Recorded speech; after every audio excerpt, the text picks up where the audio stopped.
ಜೈ ಶ್ರೀರಾಮ್. ಗುರುಗಳ ಮತ್ತು ರಾಮನ ಆಶೀರ್ವಾದ ತಗೊಂಡು ಇವತ್ತು ನಾವು ಸರ್ವಸಮ್ಮತೋಪದೇಶಗಳು ಅದರಲ್ಲಿ ಎಪಿಸೋಡ್ 8 7ನೇ ಚಾಪ್ಟರ್ ವೇದಾಂತ ವಿಜ್ಞಾನವು ತೊಲಗಿಸುವ ಅಜ್ಞಾನ, ಅದರ ಬಗ್ಗೆ ಇವತ್ತು ನಾವು ಮಾಡಬೇಕಾಗಿದೆ. ಹಿಂದೆ ಹೇಳಿದ್ದನ್ನ ಮೆಲ್ಕ್ ಹಾಕ್ಬೇಕಲ್ಲ, ಕನೆಕ್ಷನ್ ಸಿಗುತ್ತೆ ಅಂತ ಅಷ್ಟೆ. ಅಲ್ಲಿಗೆ ಹಿಂದೆ ನಾವು ಮೊದಲನೇ ಚಾಪ್ಟರ್ನಲ್ಲಿ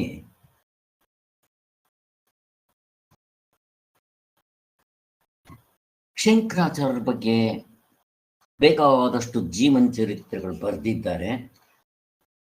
ಅದನ್ನ ನಾವು ಇಟ್ಕೊಂಡು ಶಂಕರಾಚಾರ್ಯ ಇದನ್ನೇ ಹೇಳಿದ್ದಾರೆ ಅಂತ ಡಿಸೈಡ್ ಮಾಡಕ್ ಹೋಗ್ಬಾರ್ದು. ಯಾಕೆ 12 ಒಬ್ಬೊಬ್ಬರದ್ದು ಒಂದೊಂದು ಥರ ಬರೆದಿದ್ದಾರೆ. ಜೀವನ ಚರಿತ್ರೆ ಕಟ್ಕೊಂಡು ಏನಾಗಬೇಕು, ಮತ್ತೇನ್ ಮಾಡಬೇಕು?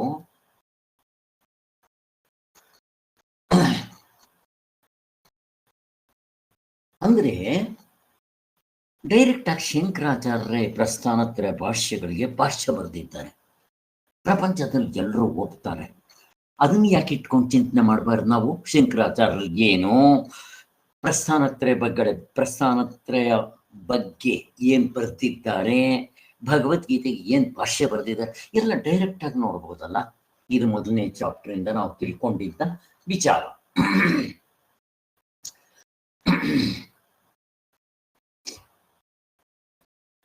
ಎರಡನೇ ಚಾಪ್ಟರ್ನಲ್ಲಿ ನಾವೇನ್ ತಿಳ್ಕೊಂಡ್ವಿ? ವೇದಾಂತ ಪ್ರಸ್ಥಾನಗಳು, ಪ್ರಸ್ಥಾನತ್ರಯ. ತ್ರಯ ಅಂದ್ರೆ 3, ಪ್ರಸ್ಥಾನ ಅಂದ್ರೆ ಹೊರಡೋದು, ಯಾವುದಕ್ಕೆ? ಮೋಕ್ಷವನ್ನ ತಿಳಿಸೋದಿಕ್ಕೆ ಅನ್ನೋದು 2ನೇ ಚಾಪ್ಟರ್ನಲ್ಲಿ ಚೆನ್ನಾಗಿ ತಿಳಿಸ್ಕೊಟ್ರು. ಅದನ್ನ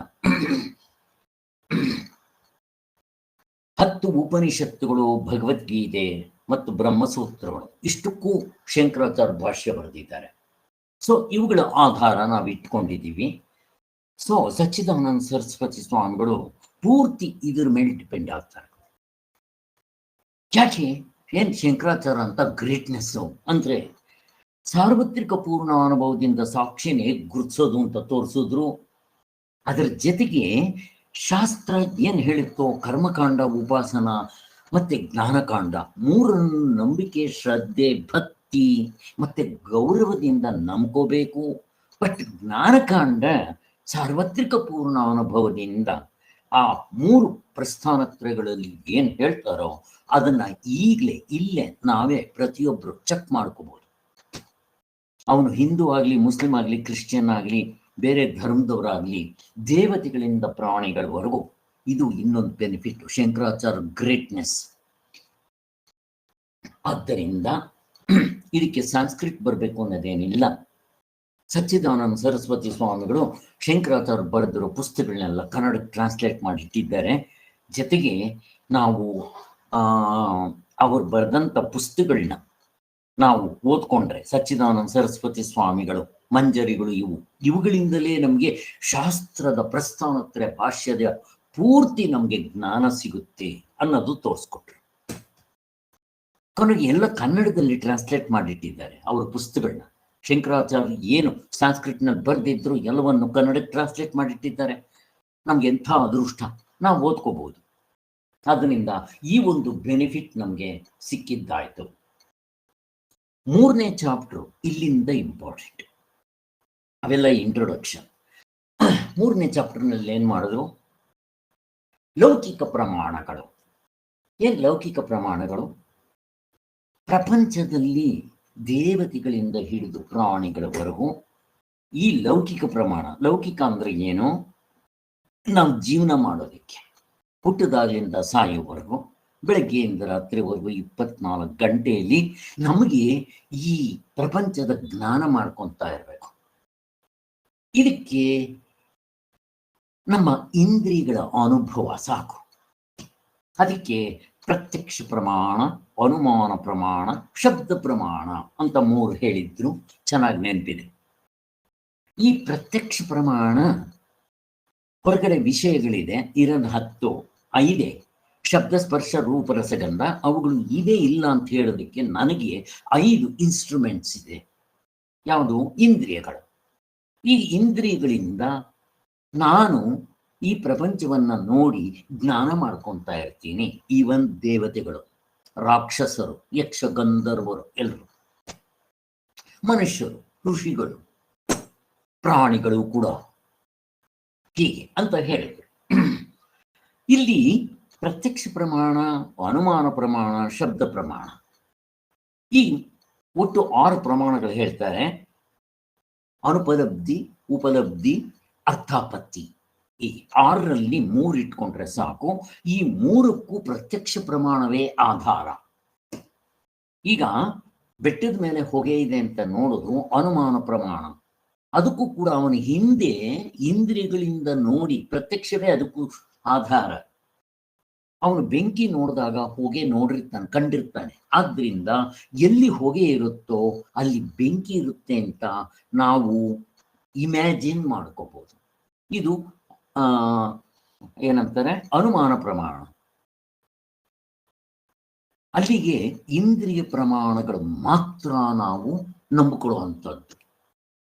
ಇನ್ನು 3ನೇದು ಶಬ್ದ ಪ್ರಮಾಣ, ಹಿರಿಯರ ಪ್ರಮಾಣ, ದೊಡ್ಡವರ ಪ್ರಮಾಣ, ಋಷಿಗಳ ಪ್ರಮಾಣ, ಹಿಂಗೆಲ್ಲ ಹೇಳ್ತಾರೆ. ಅದು ಅಷ್ಟೇ, ನಾವು ನಂಬ್ಕೋಬೇಕು. ಅವರ ಅನುಭವವನ್ನ ಹೇಳಬೇಕು. ಅವ್ರಿಗೆ ಕಣ್ಣಲ್ಲಿ ಬರೆಗೆರೆ ಬಂದಿದ್ರೆ 1 ಚಂದ್ರ 2 ಚಂದ್ರ ಕಾಣುತ್ತೆ. ಏನ್ ಮಾಡ್ತೀರವಾಗ? ಏನು ಮಾಡೋದು ಬರೋದು, ನಂಬ್ಕೋಬೇಕು. ಶಬ್ದ ಪ್ರಮಾಣ. ಅಲ್ಲಿ ಏನಾಯ್ತು, ಶಬ್ದ ಪ್ರಮಾಣವೇ ಹೀಗೆಲ್ಲಾಡ್ತಾ ಇದೆ ಅಲ್ವಾ? ಅದ್ರ ಜೊತೆಗೆ ಅವನು ಅಂತಃಕರಣದಲ್ಲಿ ಅವನೇನಾದ್ರೂ ಕೊಳ್ಕಿದ್ರೆ ಇವರು ಮೋಸ ಮಾಡಬೇಕು ಅಂತ ಹೇಳಿ ಇರೋದು ಒಂದು, ಅವನು ಹೇಳೋದು ಬೇರೆ ಹೇಳ್ಬೋದು. ಅಲ್ಲಿ ಕುತಂತ್ರ, ಅವನದೇನ ಸ್ವಲ್ಪ ತರಲೆ ಸೇರಿಸ್ಕೋಬಹುದು. ಅದರಿಂದ ಆ ಶಬ್ದ ಪ್ರಮಾಣ ಪೂರ್ತಿ ನಂಬೋಕ್ಕಾಗೋದಿಲ್ಲ. ಇನ್ನ ಅನುಮಾನ ಪ್ರಮಾಣವೂ ಇಲ್ಲ. ಹೋಗ್ಲಿ, ಈ ಪ್ರತ್ಯಕ್ಷ ಪ್ರಮಾಣ ತುಂಬಾ ಚೆನ್ನಾಗಿದೆಯಲ್ಲ ಅಂತ ನಾವು ಅನ್ಕೊಂಡ್ರೆ, ಈ ಪ್ರತ್ಯಕ್ಷ ಪ್ರಮಾಣವು ಕೂಡ ರಾಮಾಯಣ ಇದೆ ಅಂತ ಮೊನ್ನೆ ನೋಡಿದ್ದಾಯ್ತು. ಏನದು? ಅದ್ರದ್ದೇನು ರಾಮಾಯಣ? ಡೈರೆಕ್ಟ್ ನಾವು ನೋಡ್ತೀವಲ್ಲ, ಕಣ್ಣಾರೆ ಕಂಡಿದ್ದೇನು ತಪ್ಪಾಗುತ್ತೆ ಅಂದ್ರೆ, ನಾನೊಂದು ಮಾವನನ್ನು ನೋಡಿದ್ರೆ ಕಣ್ಣು ಆ ವಸ್ತು ಇರಬೇಕು, ವಸ್ತು ಮೇಲೆ ಬೆಳಕು ಬಿಡಬೇಕು. ನನ್ನ ಕಣ್ಣು ಆ ಮಾವನನ್ನು ನೋಡಿದ್ರೆ ಕಣ್ಣು ಬರೀ ಅದರ ಆಕಾರ, ರೂಪ, ಅದರ ಬಣ್ಣ ಇಷ್ಟೇ ನೋಡೋದು. ಕಿವಿ ಬರೀ ಶಬ್ದ, ವಾಸನೆ, ಮೂಗು, ನಾಲ್ಗೆ ರುಚಿ, ಹಸ್ತಗಳು ಇವೆಲ್ಲ ಅದರ ಮೆತ್ತಿಗಿದೆಯೋ ಗಟ್ಟಿಗಿದೆಯೋ ಇಷ್ಟೇ. ಇವೆಲ್ಲ ಇಷ್ಟಿಷ್ಟೇ ಹೇಳೋದು. ಕಣ್ಣೇ ಎಲ್ಲವನ್ನೂ ನೋಡೋಕ್ ಬರಲ್ಲ. ಕಣ್ಣು ಇಲ್ಲಿದ್ರೂ ಕಣ್ಣು ಕಿವಿಯನ್ನ ನೋಡೋಕ್ಕಾಗೋದಿಲ್ಲ. ಹೇಗಿದೆ ನೋಡ್ರಿ, ಕಣ್ಣಿಗೆ ಏನಾದ್ರೂ ಬಿದ್ರೆ ಡಾಕ್ಟರ್ ಹತ್ರ ಹೋಗ್ಬೇಕು, ಬೇರೆಯವ್ರ ಹತ್ರ ನನ್ನ ಕಣ್ಣಲ್ಲಿ ಏನೋ ಬಿದ್ದಿದೆ ನೋಡು, ಊದಿಸ್ಕೋಬೇಕು. ಹೇಗಿದೆ ನೋಡ್ರಿ, ಇಂದ್ರಿಯಗಳ ವಿಚಾರ ಹೀಗಿದೆ. ಹೋಗ್ಲಿ, ಈ ಇಂದ್ರಿಯಗಳು ನೋಡಿದ್ದನ್ನ ಮನಸ್ಸು ಫೈಲ್ ಮಾಡುತ್ತೆ.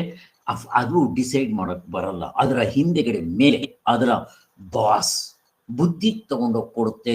ಬುದ್ಧಿ ಡಿಸೈಡ್ ಮಾಡಿ ಇದು ಮಾವನಣ್ಣು, ಮಲಗೂಬ, ರಸಪೂರಿ ಅಂತ ಹೇಳುತ್ತೆ. ಈಗ ಆ ಬುದ್ಧಿ ಯಾವುದ್ರ ಮೇಲೆ ಡಿಪೆಂಡ್ ಆಗಬೇಕು? ಚಿತ್ತದ ಮೇಲೆ.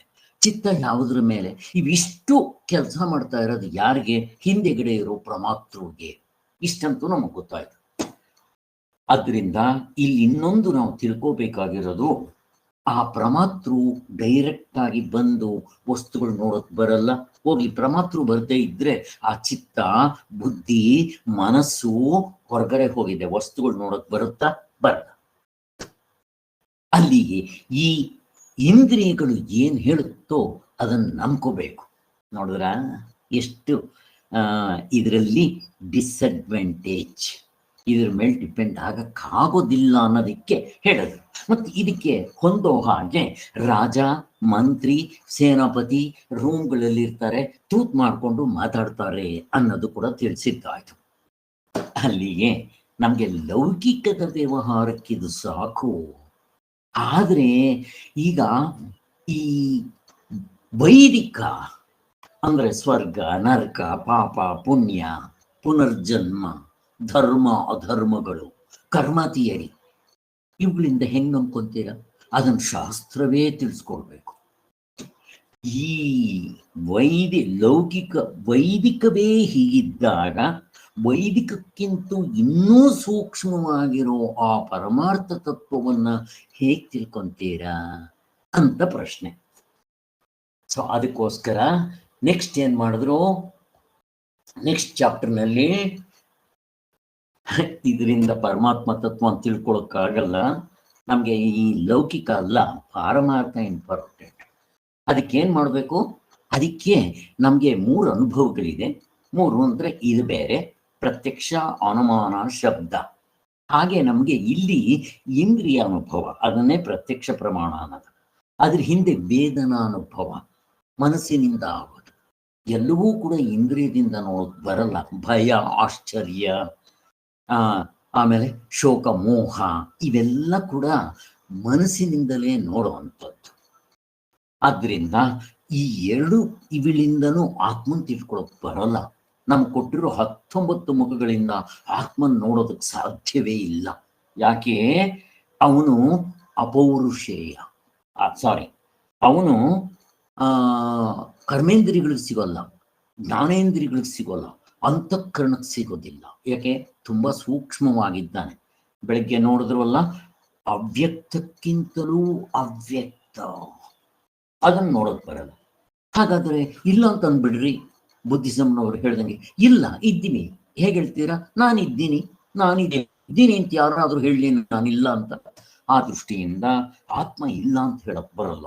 ಹಾಗಾದ್ರೆ ಮತ್ತೆ ತಿಳ್ಕೊಳ್ಳೋದಕ್ಕೆ ದಾರಿ ಏನು ಅಂತ ಅಂದಾಗ ನಮ್ಗೆ ನೇರಾದ ಅನುಭವ ಪ್ರತಿಯೊಬ್ಬರಿಗೂ ಇದೆ. ಅಲ್ಲಿ ನೀವು ಆ ತುಂಬಾ ಸೂಕ್ಷ್ಮವಾಗಿರೋ ಆತ್ಮನ್ ತಿಳ್ಕೊಳ್ಳೋದಕ್ಕೆ ಸಹಾಯ ಮಾಡುತ್ತೆ. ಈಗ ಅದರ ಮೇಲೆ ಆ ಆತ್ಮ ಇದ್ದೇ ಇದ್ದಾನೆ, ಅವನಿಲ್ಲ ಅಂತ ಹೇಳಕ್ ಬರಲ್ಲ. ಅವನ ಮೇಲೆ ಸೂರ್ಯನ ಬೆಳಕು, ಚಂದ್ರನ ಬೆಳಕು, ಆರ್ಟಿಫಿಷಿಯಲ್ ಬೆಳಕು ಬೇಕಾಗಿಲ್ಲ. ಯಾಕೆ? ಅವನೇ ಬೆಳಕಿನ ಸ್ವರೂಪ, ಕೋಟಿ ಸೂರ್ಯ ಸಮಪ್ರಭ, ಜ್ಞಾನ ಸ್ವರೂಪ, ಅರಿವಿನ ಸ್ವರೂಪ. ಅವನಿಗೆ ಏನ್ ಬೆಳಕು ಹಾಕ್ಬೇಕು? ಎಂಥದ್ದು ಬೇಕಾಗಿಲ್ಲ. ಆದ್ದರಿಂದ ನೇರಾದ ಅನುಭವದಿಂದ ಅವನ್ನ ತಿಳ್ಕೋಬಹುದು. ಅದರಿಂದ ಇಷ್ಟು ನಮ್ಗೆ ಹಿಂದೆ ಸಾರಾಂಶ ಸಿಕ್ಕಿತ್ತು. ಅದಾದ್ಮೇಲೆ 5ನೇ ಚಾಪ್ಟರ್ನಲ್ಲಿ ಪ್ರಮಾಣ ಕೃತ್ವ ಅಂತ ಹೇಳಿದ್ರು. ನಮ್ಗೆ ಜ್ಞಾನ ಆಗ್ಬೇಕಾದ್ರೆ, ಇವಾಗ ನಮ್ಗೆ ಜ್ಞಾನ ಆಗ್ಬೇಕಾದ್ರೆ ಜ್ಞಾತೃ ಜ್ಞಾನ ಜ್ಞೇಯ ತ್ರಿಪುಟಿ. ನಾನಿವಾಗ ಕೆಲಸ ಮಾಡ್ಬೇಕಾದ್ರೆ ಕರ್ತೃ ಕರ್ಮ ಕ್ರಿಯಾ. ಈ ಜ್ಞಾತೃ ಜ್ಞಾನ ಜ್ಞೇಯ ಅದರ ಫಲವನ್ನ ಜ್ಞಪ್ತಿ ಅಂತ ಕರೀತಾರೆ ಅಂತ ಹೇಳಿದ್ದಾಯ್ತು. ಹಾಗೆ ಉದಾಹರಣೆಗೆ ನಾನು ಮಾವಿನಣ್ಣು ನೋಡ್ತೀನಿ, ನನಗೆ ಜ್ಞಾನ ಆಗುತ್ತೆ, ನಾನಿವಾಗ ಅದನ್ನು ತಿನ್ಬೇಕು ಅಂತ ಆಸೆ ಆಗತ್ತೆ. ಹಾಗೇನ್ ಮಾಡ್ತೀನಿ? ಕರ್ತೃ ಕರ್ಮ ಕ್ರಿಯೆ. ನಾನು ಹೋಗ್ತೀನಿ, ವ್ಯಾಪಾರ ಮಾಡ್ತೀನಿ, ಕೊಂಡ್ಕೊಂತೀನಿ, ಮನೆಗೆ ಹೋಗಿದ್ದೆ, ಅದನ್ನ ಕುಯ್ದು ನಾನು ತಿಂತೀನಿ. ಈಗ ಅದನ್ನ ಅನುಭವಿಸ್ತೀನಿ. ಮೊದಲು ಜ್ಞಾನ ಆಯ್ತು, ಜ್ಞಾತೃ ಜ್ಞಾನ ಜ್ಞೇಯ ಜ್ಞಪ್ತಿ ಆ ಮಾವನನ್ನು. ಕರ್ತೃ ಕರ್ಮ ಅಲ್ಲಿ ಕ್ರಿಯೆ ಮಾಡ್ತೀವಿ, ಎಲ್ಲದಕ್ಕೂ ತ್ರಿಪುಟಿ ಮುಕ್ಕುಪ್ಪೆ. ಅದೇನಾಯ್ತು? ಆಮೇಲೆ ನಾನು ಅನುಭವಿಸ್ಬೇಕು. ಭೋಕ್ತೃ ಭೋಗ ಭೋಗ್ಯ, ಅದನ್ನ ನಾಲ್ಗೆ ಹಾಕೊಂಡು ತಿಂತೀನಿ, ಚೆನ್ನಾಗಿದೆ ಅಂತ ಹೇಳ್ತೀನಿ. ಹೀಗೆ ಪ್ರತಿಯೊಂದರಲ್ಲೂ ಕೂಡ ಈ ತ್ರಿಪುಟಿ ವ್ಯವಹಾರಕ್ಕಾಗ್ತಾ ಇರುತ್ತೆ ಅಂತ ಕೂಡ ನಮ್ಗೆ ತೋರಿಸ್ಕೊಟ್ಟಿದ್ದಾಯ್ತು.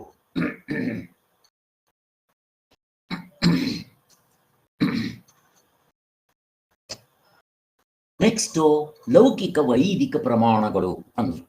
ಲೌಕಿಕ ಅಂದ್ರೆ ಏನು? ರೋಟಿ ಕಪಡ ಮಕಾನ್. ವೈದಿಕ ಅಂತಂದ್ರೆ ಏನು? ಸ್ವರ್ಗ ನರಕ ಪಾಪ ಪುಣ್ಯ ಹೇಳಿದ್ವಲ್ಲ, ಈ ಪ್ರಮಾಣಗಳು. ಇವುಗಳು ಕೂಡ ಹೇಳಿದ್ದೆ, ಎಲ್ಲ ಅದ್ರ ವಿಚಾರನೂ ಮಾಡಿದ್ದಾಯ್ತು. ಒಟ್ಟಿನಲ್ಲಿ ನಮ್ಗೆ ಅವಿದ್ಯೆ ಇರುತ್ತೆ. ಯಾವುದ್ರ ಬಗ್ಗೆ? ನನ್ನ ನಿಜವಾದ ಸ್ವರೂಪದ ಬಗ್ಗೆ. ಅವಿದ್ಯೆ ಅಂತಂದ್ರೆ ಏನು? ಜ್ಞಾನದ ಅಭಾವ, ಮಿಥ್ಯಾ ಜ್ಞಾನ, ಸಂಶಯ ಜ್ಞಾನ. ಎಷ್ಟು? ಈ 3 ಹೋಗ್ಬೇಕಾದ್ರೆ ಜ್ಞಾನದಿಂದಲೇ ಅನ್ನೋದು ಕೂಡ ಅದರಲ್ಲಿ ಚೆನ್ನಾಗಿ ನೋಡಿದ್ದಾಯ್ತು. ಇಲ್ಲಿ ಎಲ್ಲದಕ್ಕಿಂತ ಹೆಚ್ಚಾಗಿ ಹಿಂದೆಗಡೆ ಪ್ರಮಾತೃ, ಅವನೇ ಜ್ಞಾತೃತ್ವ, ಕರ್ತೃತ್ವ, ಭೋಕ್ತೃತ್ವ, ಈ 3 ಸೇರಿ ಪ್ರಮಾತೃತ್ವ ಅಂತೀವಿ ಅನ್ನೋದು ಕೂಡ ನಮ್ಗೆ ಆ ಚಾಪ್ಟರ್ನಲ್ಲಿ ಗೊತ್ತಾಯ್ತು. ಈಗ 8ನೇ ಇದಕ್ಕೆ ಬಂದಿದ್ದೀವಿ. ಇವತ್ತು ಮಾಡಬೇಕಾಗಿರೋದು ಎಪಿಸೋಡ್ 8, ಸರ್ವಸಮ್ಮತೋಪದೇಶಗಳಲ್ಲಿ ವೇದಾಂತ ವಿಜ್ಞಾನವು ತೊಲಗಿಸುವ ಅಜ್ಞಾನ. ಇದನ್ನು ನೋಡೋಣ. 7ನೇ ಚಾಪ್ಟರ್. ಈಗ ಹಿಂದೆ ಏನು ಹೇಳಿದ್ನೋ ಅದರ ಸಾರಾಂಶದಿಂದ ಕಂಟಿನ್ಯೂ ಆಗುತ್ತೆ. ಏನಿವಾಗ ಈವರೆಗೂ ಪ್ರಮಾಣಗಳ ವಿಚಾರವನ್ನ ಮಾಡಿದ್ದಾಯಿತು. ಬರೀ ಪ್ರಮಾಣಗಳ ವಿಚಾರ ಮಾತ್ರ ಅಲ್ಲ, ಪ್ರಮಾತೃ, ಪ್ರಮಾಣಗಳು, ಪ್ರಮೇಯ, ಅದರಿಂದ ಹೆಂಗ್ ಜ್ಞಾನ ಆಗುತ್ತೆ, ಜ್ಞಾತೃ, ಕರ್ತೃ, ಭೋಕ್ತೃ ಎಲ್ಲವನ್ನೂ ನಾವು ವಿಚಾರ ಮಾಡಿದ್ದಾಯಿತು.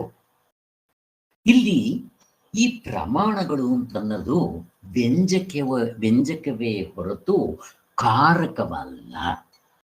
ಹಾಗಂದ್ರೆ ವ್ಯವಹಾರದಲ್ಲಿ ಪ್ರಮಾಣಗಳು ಆ ವಸ್ತು ಹೇಗಿದ್ರೆ ಹಾಗೆ ತೋರಿಸುತ್ತೆ ಹೊರ್ತು ಅದರ ಧರ್ಮವನ್ನ ಬದಲಾವಣೆ ಮಾಡೋದಿಲ್ಲ.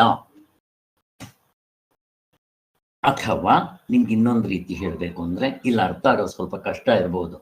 ಪ್ರಮಾಣವು ವ್ಯಂಜಕವೇ ಹೊರತು ಕಾರಕವಲ್ಲ ಅಂದ್ರೆ ನಾವು ಮೊದಲನೇ ಸಾರಿ ಕೇಳ್ತಾ ಇದ್ದೀವಿ, ಏನ್ ಹೊಸ್ತಿದೆ ಅಂತ. ಏನೂ ಇಲ್ಲ. ಶಾಸ್ತ್ರ ನಿಮ್ಗೆ ಜ್ಞಾನ ಅಂದ್ರೆ ಏನು? ಜ್ಞಾನ ಅಂತಂದ್ರೆ ಜ್ಞಾಪಕಂ ಮಾತ್ರಂ ನಾ ಕಾರಕಂ. ಅದು ಬರೀ ಜ್ಞಾಪಕ, ಕಾರಕವ ಅಲ್ಲವೇ ಅಲ್ಲ. ದೃಷ್ಟಾಂತ ಕೊಡ್ಬೇಕಲ್ವಾ? 10 ಜನ ದಡ್ರು ನದಿ ದಾಟಿದ್ರು, ಜ್ಞಾಪಕ ಅಷ್ಟೇ. ಅಲ್ಲಿ ಏನಾದರೂ ಚೇಂಜ್ ಮಾಡಿದ್ರೆ ಏನಿಲ್ಲ, ಅದು ಬಿಡ್ರಿ. ನೆಕ್ಲಿಸ್ ಹಾಕೊಂಡಿರ್ತಾಳೆ, ಸೆರಗು ಮುಚ್ಕೊಂಡಿರೋದ್ರಿಂದ ಬೆಳಿಗ್ಗೆಯಿಂದ ಸಾಯಂಕಾಲದವರೆಗೂ ಮನೆಯಲ್ಲಿರೋರ್ನೆಲ್ಲ ಹುಡುಕಿಸಿದ್ಲು. ಸಾಯಂಕಾಲ ಆದರೆ ಸೆರಗು ಜಾರಿತ್ತು, ದೊಡ್ಡವರು ಹುಚ್ಚಿ ನೆಕ್ಲಿಸ್ ಇಲ್ಲೇ ಇದೆಯಂತೆ ಅಂತ. ಏನಿವಾಗಿದು? ಜ್ಞಾಪಕಂ ಮಾತ್ರ. ಈಗ ಇದನ್ನೇ ಜ್ಞಾನ ಅನ್ನೋದು. ಈಗ ಜ್ಞಾನದಲ್ಲಿ ಹೊಸದಾಗ ನೆಕ್ಲಿಸ್ನ ತಂದಿಟ್ರ ಇಲ್ಲ. ಇದಕ್ಕಿಂತ ಇನ್ನೂ ಸ್ಪಷ್ಟವಾಗಿ ಅರ್ಥ ಆಗಬೇಕು ಅಂತಂದ್ರೆ, ಹಾವು ಅಂತ ಹೆದರ್ಕೊಂತ ಇದ್ದ, ಆ ಕಡೆಯಿಂದ ಟಾರ್ಚ್ ತಂದು ತೋರಿಸ್ತಾ ಹಗ್ಗ ಅಂತ ಗೊತ್ತಾಯ್ತು. ಗೊತ್ತಾಗಿದ ತಕ್ಷಣ ಜ್ಞಾಪಕಂ ಮಾತ್ರ, ಕಾರಕಂ ಅಲ್ಲ ಅದು. ಅದು ವ್ಯಂಜಕವೇ ಹೊರತು ಕಾರಕವಲ್ಲ. ಹಾಗಂದ್ರೆ ಹಾವನ್ನ ಕೊಂದಾಕ್ಬೇಕಾ ನೀವು? ಬೇಕಾಗಿಲ್ಲ. ಹೋಗ್ಲಿ, ಹಗ್ಗವನ್ನ ತಂದು ಇಡ್ಬೇಕಾ ಅಲ್ಲಿ? ನೀವು ಏನಾದ್ರೂ ಕ್ರಿಯೆ ಮಾಡ್ಬೇಕಾ, ಕೆಲಸ ಮಾಡ್ಬೇಕಾ? ಬೇಕಾಗಿಲ್ಲ. ಇದು ಚೆನ್ನಾಗಿ ಅರ್ಥ ಮಾಡ್ಕೊ. ವ್ಯವಹಾರದಲ್ಲೂ ಹೀಗೆ ಆಗ್ತಾ ಇದೆ, ಪಾರಮಾರ್ಥದ್ದು ಹೀಗೆ ಅಂತ ಹೇಳ್ತಾ ಇದ್ದಾರೆ. ಅದು ಪ್ರಮೇಯದ ಅಜ್ಞಾನ. ಪ್ರಮೇಯ ಅಂದ್ರೆ ಏನು? ಆ ವಿಷಯ, ಆಬ್ಜೆಕ್ಟ್, ಅದರ ಅಜ್ಞಾನವನ್ನ ಕಳೆಯುವುದಕ್ಕೆ ಮಾತ್ರ ಹೊರತೆ ಅದರಲ್ಲಿ ಇಲ್ಲದ ಧರ್ಮವನ್ನ ಹೊಸದಾಗಿ ಉಂಟು ಮಾಡೋದಿಲ್ಲ. ಹಾಗಂದ್ರೆ ಅಲ್ಲಿ ಹಾವನ್ನ ಕೊಂದಾಕ್ಬೇಕು, ಹಾವಿಗೆ ಅದೇ ಏನು ಬೇಕಾಗಿಲ್ಲ. ಹಗ್ಗವನ್ನ ತಂದಿಡಬೇಕಾಗಿಲ್ಲ. ಅಲ್ಲಿ ಇದ್ದದ್ದನ್ನು ಇದ್ದಾಗ ತಿಳಿಸುತ್ತೆ. ಅರೆ ಇರದೆ ಹಗ್ಗ ಕಣೋ, ನೀನ್ ಹಗ್ಗ ಅಂತ ನೋಡು, ಹಾವು ಎಂದೆಂದೂ ಇಲ್ಲ. ಇವತ್ತು ಬೆಳಿಗ್ಗೆ ಚೆನ್ನಾಗಿ ಜ್ಞಾಪಕ ಮಾಡ್ಕೊಳ್ರಿ, ಹಾವನ್ನ ಯಾರಾದ್ರೂ ಹುಟ್ಸಕ್ಕಾಗುತ್ತೇನೋ? ಅದನ್ನೇ ಬೆಳಿಗ್ಗೆ ಮಾತಾಡಿದ್ದು ಗೌಡಪಾದ ಕಾರಿಕೆಯಲ್ಲಿ, ಅಂದ್ರೆ ಹೃದಯದಲ್ಲಿ. ಯಾರಾದ್ರೂ ಹಾವನ್ನ ಹುಟ್ಸಕ್ಕಾಗುತ್ತೆ? ಇಲ್ಲ ಅಂತ ಸ್ಪಷ್ಟವಾಗಿ ಅರ್ಥ ಆಯ್ತು. ಇದು ಚೆನ್ನಾಗಿ ಅರ್ಥ ಮಾಡ್ಕೋಬೇಕು. ಅಲ್ಲಿಗೆ ಈ ಪ್ರಮಾಣಗಳು ಲೌಕಿಕ, ವೈದಿಕ 2 ತರ ಎಲ್ಲ ಆಗಿದೆ. ಈಗ ಇನ್ನೊಂದ್ಸರಿ ಸಾರಾಂಶ ಹೇಳ್ತಾ ಇದ್ದಾರೆ ಅವರು. ಸ್ವಾಮಿಗಳು ಏನು ಹೇಳಿದ್ರು ಸ್ವಲ್ಪ ಸಾರಾಂಶ ಹೇಳ್ತಾರೆ. ಅಲ್ಲಿಗೆ ಲೌಕಿಕ, ವೈದಿಕ, ಪಾರಮಾರ್ಥಿಕ 3 ಸ್ಟೆಪ್ಸ್ ನಮಗಿದೆ. ಅಲ್ಲಿಗೆ ಈ ಪ್ರಮಾಣಗಳು ಲೌಕಿಕ, ವೈದಿಕ 2ಕ್ಕೂ. ಈ ಲೌಕಿಕ ಪ್ರಮಾಣ ಏನಪ್ಪ? ರೋಟಿ ಕಪಡ ಮಕ್ಕಾನಿಗೆ ನಾವೆಲ್ಲ ಉಪಯೋಗಿಸೋದು ಬಾಹ್ಯ ವಸ್ತುಗಳ ಅಜ್ಞಾನವನ್ನ ಕಳೆಯುತ್ತೆ. ಇಲ್ಲಿ ಅಜ್ಞಾನದ ವಿಚಾರ ಮಾತಾಡೋದು. ಈ ಟಾಪಿಕ್ನಲ್ಲಿ ಈ ಅಜ್ಞಾನ ಹೇಗೆ ಕಳೆಯುತ್ತೆ ಅನ್ನೋದೇ ತೋರಿಸೋದು. ಈಗ ಬಾಹ್ಯ ವಸ್ತುಗಳಲ್ಲಿ ನನಗೆ ಅದರ ತಪ್ಪು, ರಾಂಗ್ ನಾಲೆಡ್ಜ್ ಹೇಗೆ ಕಳೆಯುತ್ತೆ? ಮುಗ್ದೋಯ್ತು. ಹಾವು ಹಗ್ಗ ಸೇಮ್ ದೃಷ್ಟಾಂತ. ಹೇಗೆ ಕಳೆಯುತ್ತದು? ಅಂತ. ವಸ್ತು ನೋಡಿದ್ರೆ ಆಗೋಯ್ತು, ಅದು ಕರೆಕ್ಟಾಗಿ ಜ್ಞಾನ ಗೊತ್ತಾಗ್ಬಿಡುತ್ತೆ. ಇನ್ನೊಂದನ್ನು ನೀವೇನು ತೋರಿಸ್ಲೇಬೇಕಾಗಿಲ್ಲ, ಅದು ಅಲ್ಲ ಅಂತ ಗೊತ್ತಾಗ್ಬಿಡುತ್ತೆ ಅನ್ನೋದು ಗೊತ್ತಾಯಿತು. ಇದು ಲೌಕಿಕ ಪ್ರಮಾಣದಲ್ಲಿ. ವೈದಿಕ ಪ್ರಮಾಣದಲ್ಲಿ ಅಂದರೆ ಈ ಸ್ವರ್ಗ ನರಕ ಪಾಪ ಪುಣ್ಯ ಮತ್ತೆ ಧರ್ಮ ಧರ್ಮ ಕರ್ಮ ಥಿಯರಿ ಇವುಗಳಲ್ಲಿ ಹೇಗೆ ಅಜ್ಞಾನವನ್ನು ಕಳೆಯುತ್ತೆ ಅಂದರೆ, ಇಲ್ಲಿ ಪ್ರತ್ಯಗಾತ್ಮ, ಇದು ಸ್ವಲ್ಪ ಅರ್ಥ ಮಾಡ್ಕೋಬೇಕು. ಪ್ರತ್ಯಗಾತ್ಮನು ಪ್ರಮಾತೃವಾಗಿರುತ್ತಾನೆ ಎಂಬುದೇ ಒಂದು ಅಜ್ಞಾನ. ಯಾರನ್ನೇ ಕೇಳ್ರಿ ನೀವು, ಯಾರಪ್ಪನೇ, ನಾನಿದು ಪ್ರಮಾತೃ. ಯಾರು ಹೇಳ್ಕೊಟ್ರಿ? ಯಾರು ಹೇಳ್ಕೊಡ್ಬೇಕಾಗಿಲ್ಲ. 1 ವರ್ಷದ ಮಕ್ಕಳವರೆಗೂ ಇರೋಲ್ಲ. 1 ವರ್ಷ ಮುಗಿಲಿ, ಆ ಮಗುಗೆ ನಾನು ಹೇಳೋದಕ್ಕೆ ಬರಲ್ಲ. ಅದಕ್ಕೆ ನೀವು ಟೆಸ್ಟ್ ಮಾಡ್ರಿ. 1 ವರ್ಷದೊಳಗಡೆ ನೀವು ಅದಕ್ಕೆ ಏನಾದರೂ ಬೊಂಬೆ ಕೊಡ್ರಿ, ಇಟ್ಕೊಳ್ಳಿ ಕೈನ, ನೀವು ಈಸ್ಕೊಳ್ರಿ, ಸುಮ್ಮನೆ ತಾಳೋದೇ ಇಲ್ಲ.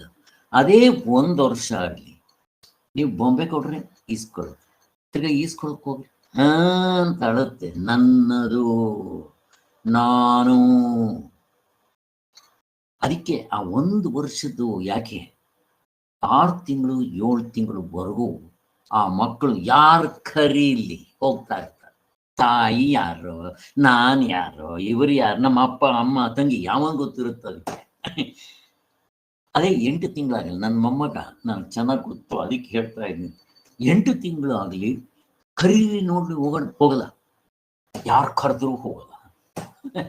ಗೊತ್ತಾಗೋಯ್ತು ಇವಾಗ ನಮ್ಮ ತಾಯಿ ಹೆಂಗೆ ಗೊತ್ತಾಗುತ್ತೆ ನೋಡ್ರಿ.